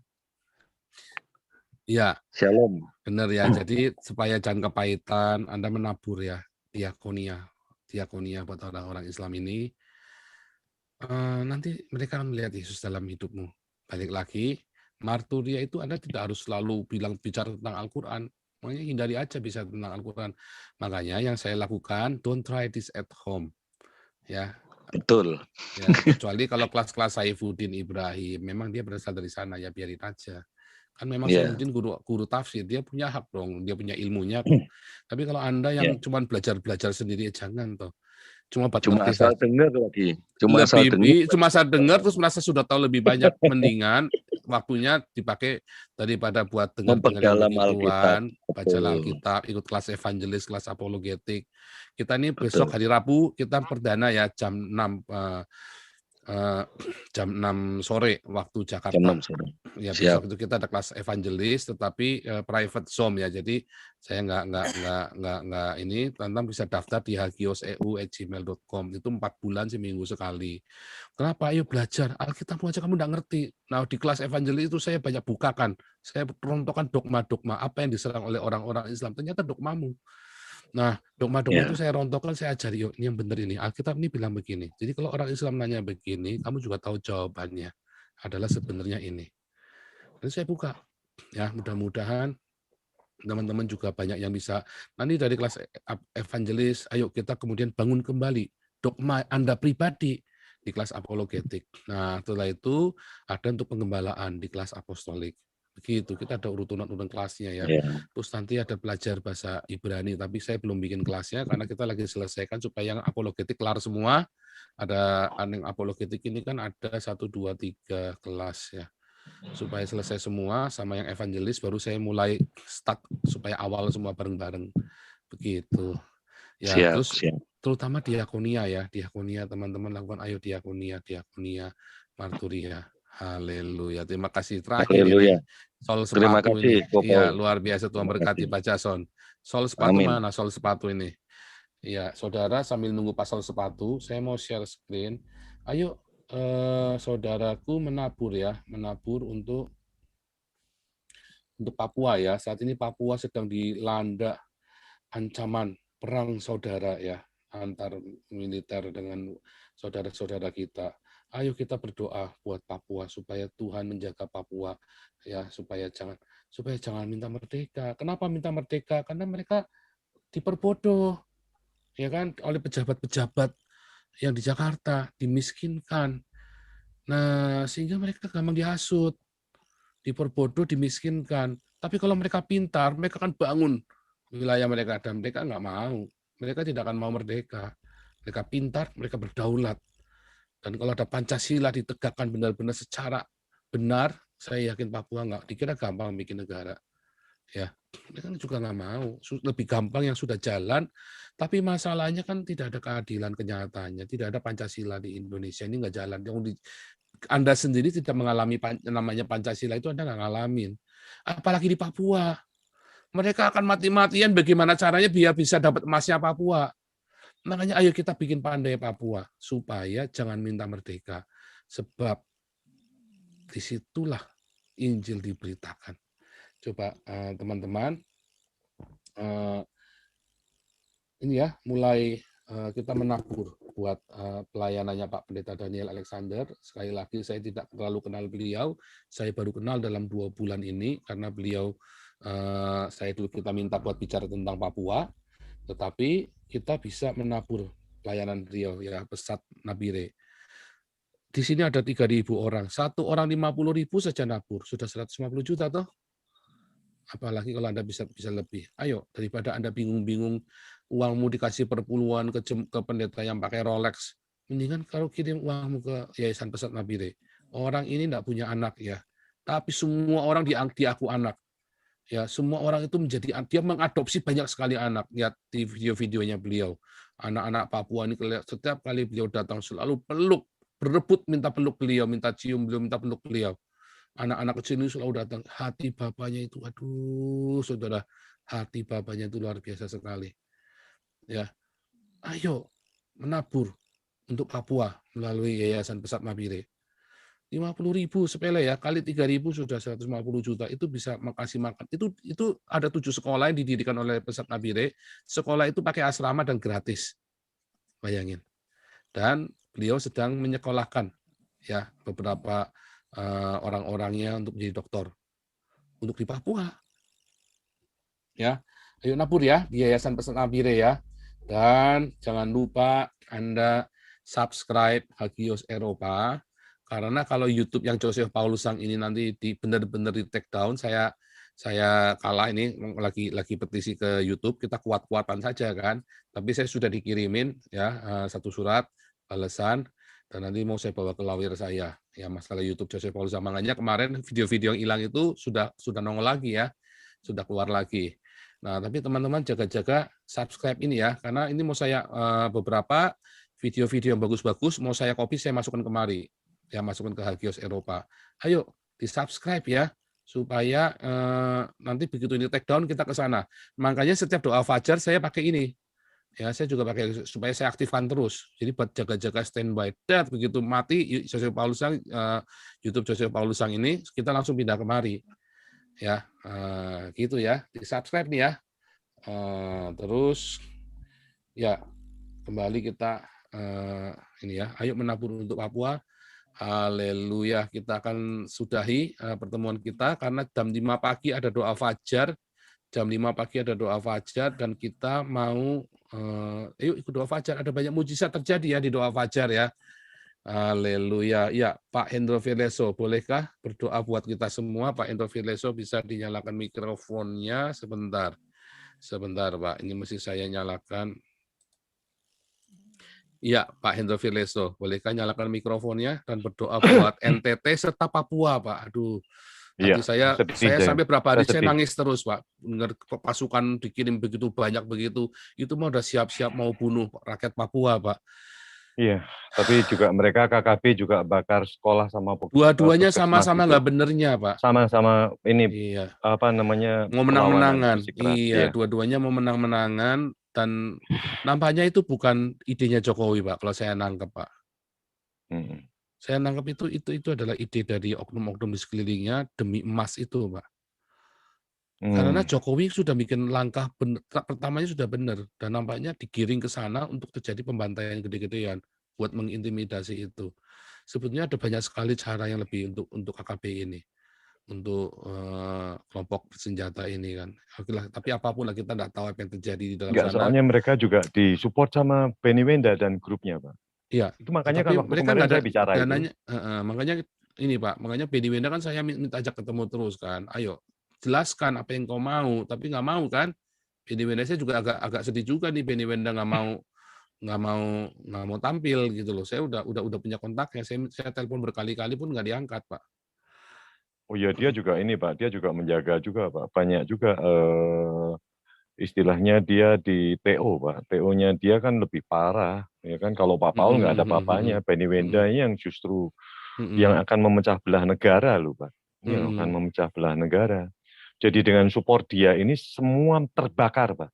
Semua KKB terbakar. Dan senjatanya dia pada muncul semua. Dan dia berani menantang. Dia sudah melakukan bukan perlawanan, tapi dia sudah memulai dulu. Dan rakyat biasa yang kena, rakyat biasa yang kasihan, Pak. Guru-guru loh.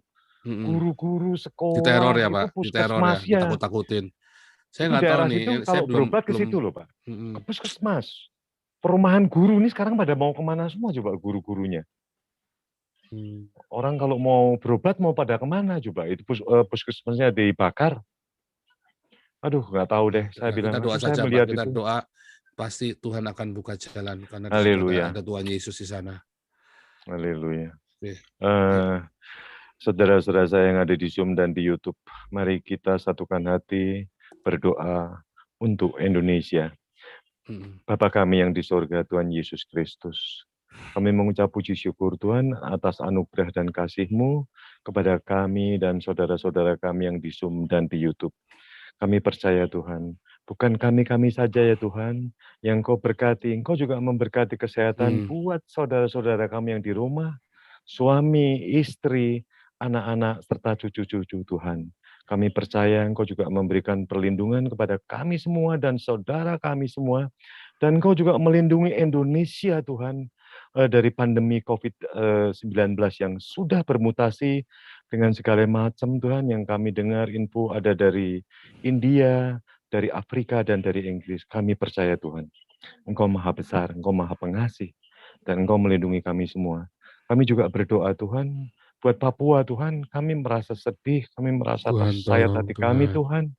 Saudara-saudara kami Tuhan yang sekarang ini ada di sana, mereka berkonflik, kami tidak tahu Tuhan. Arah tujuan mereka itu pada mau kemana Tuhan. Dan yang terdampak adalah anak-anak-Mu yang tidak tahu menau Tuhan. Mereka yang hanya mengandalkan hidup berserah diri kepadamu. Mereka anak-anak, ibu-ibu, guru, dan pendeta-pendeta Tuhan, mereka sekarang merasa terteror. Tuhan, turunkan Roh Kudus-Mu buat Papua dan Papua Barat. Tuhan, kami percaya Tuhan, Engkau Maha Kuasa, Engkau Maha segala-galanya Tuhan. Kami tidak bisa mengucap lagi. Kami mohon kepadamu, Engkau persatukan mereka semua. Sadarkan mereka yang sedang berkonflik Tuhan. Sadarkan mereka yang sedang berkonflik karena membawa dampak kepada anak-anak-Mu yang tidak tahu menau Tuhan. Bapa, kami serahkan semua Tuhan, saudara-saudara kami yang di Papua di dalam tangan-Mu. Engkau hindarkan mereka yang tidak berkonflik dari segala mara bahaya. Hindarkan Tuhan, hindarkan. Jaga mereka Tuhan. Dan bagi mereka yang berkonflik Tuhan, berikan roh perdamaian. Roh perdamaian, roh perdamaian supaya mereka sadar bahwa ini sangat merugikan buat saudara-saudara kami yang tidak tahu menau. Bapak, Engkau juga ikuti Tuhan, buat NTT Tuhan yang sekarang sedang mengadakan pemulihan. Engkau berkati, Engkau bimbing semua Tuhan, aparat, relawan yang sekarang sedang membangun daerah-daerah yang terdampak dari banjir bandang Tuhan. Dan saudara-saudara kami yang ada di penampungan, kami mohon Kau beri perlindungan supaya tidak terjangkit dengan segala macam virus dan penyakit.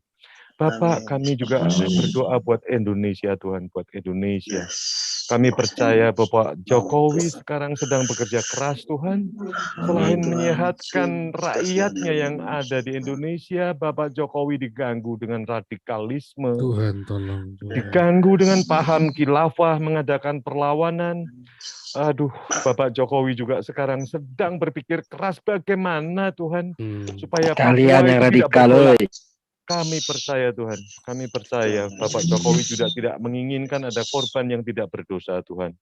Bapak Engkau juga berkati Pak Paul, Engkau urapi Pak Paul Tuhan, sehingga bisa mengabarkan firman dari isi hati-Mu Bapak. Engkau juga berkati Ibu Ana, beri ketabahan, kekuatan, kesabaran Tuhan, dan juga beri berkat kesehatan buat anak-anak. Kami percaya Tuhan, Engkau melindungi keluarga Pak Paul. Kami percaya Tuhan. Dan kami juga memohon kepadamu ya Bapak, Engkau curahkan berkat kepada seluruh saudara-saudara kami yang ada di Zoom dan di YouTube Tuhan. Kami percaya Engkau memberkati mereka dan mereka sudah mendapatkan berkat apa yang esok akan dimakan pun Engkau sudah memberikan. Kami percaya Tuhan, Engkau Maha Pengasih dan Penyayang. Bapak, kami serahkan seluruh hidup kami semua hanya di dalam tangan kasih-Mu saja Tuhan. Di dalam nama Tuhan Yesus Kristus kami telah berdoa dan mengucap puji syukur. Haleluya. Amin. Tuhan Yesus. Anda yang Anda yang ada di live zone, di live YouTube, kalau Anda Amin. percaya, hanya bila engkau percaya, engkau akan menerima berkat dari Tuhan Yesus ini. Ya Amin. bareka Saya terima, Adonai, wa Yesus saya mereka, terima. Tuhan Yesus memberkati engkau Saya dan memelihara terima. engkau. Ya Adonai peneu elekabihuneka, Tuhan Yesus menyinari engkau dengan wajahnya Saya dan terima, memberi saya engkau terima. kasih karunia-Nya. Di dalam Amin. nama Tuhannya Wanes, Tuhannya Yesus. Trinitas, Tuhannya Sabelian, Tuhannya Sasiova, yang kami kenal di dalam nama Yesus Kristus, satu-satunya Amin. Adonai kami, Kurios kami, Juru Selamat kami, Majikan kami, Penguasa kami, dan Juru Selamat kami. Amin. Haleluya. Haleluya. Jangan lupa viralkan, subscribe, dan di-like ya. Haleluya. Jangan lupa semuanya yang di live Memberkati YouTube, semuanya. di subscribe ya, dan di like ya. Haleluya. Terus memberkati. Jam 5 pagi ada doa fajar, live-nya di Hagios. Tapi nanti yang hari ini kita coba live di sini juga. God bless you semuanya. Haleluya. Terima kasih Ibu Eropa membantu jadi co-host dan Pak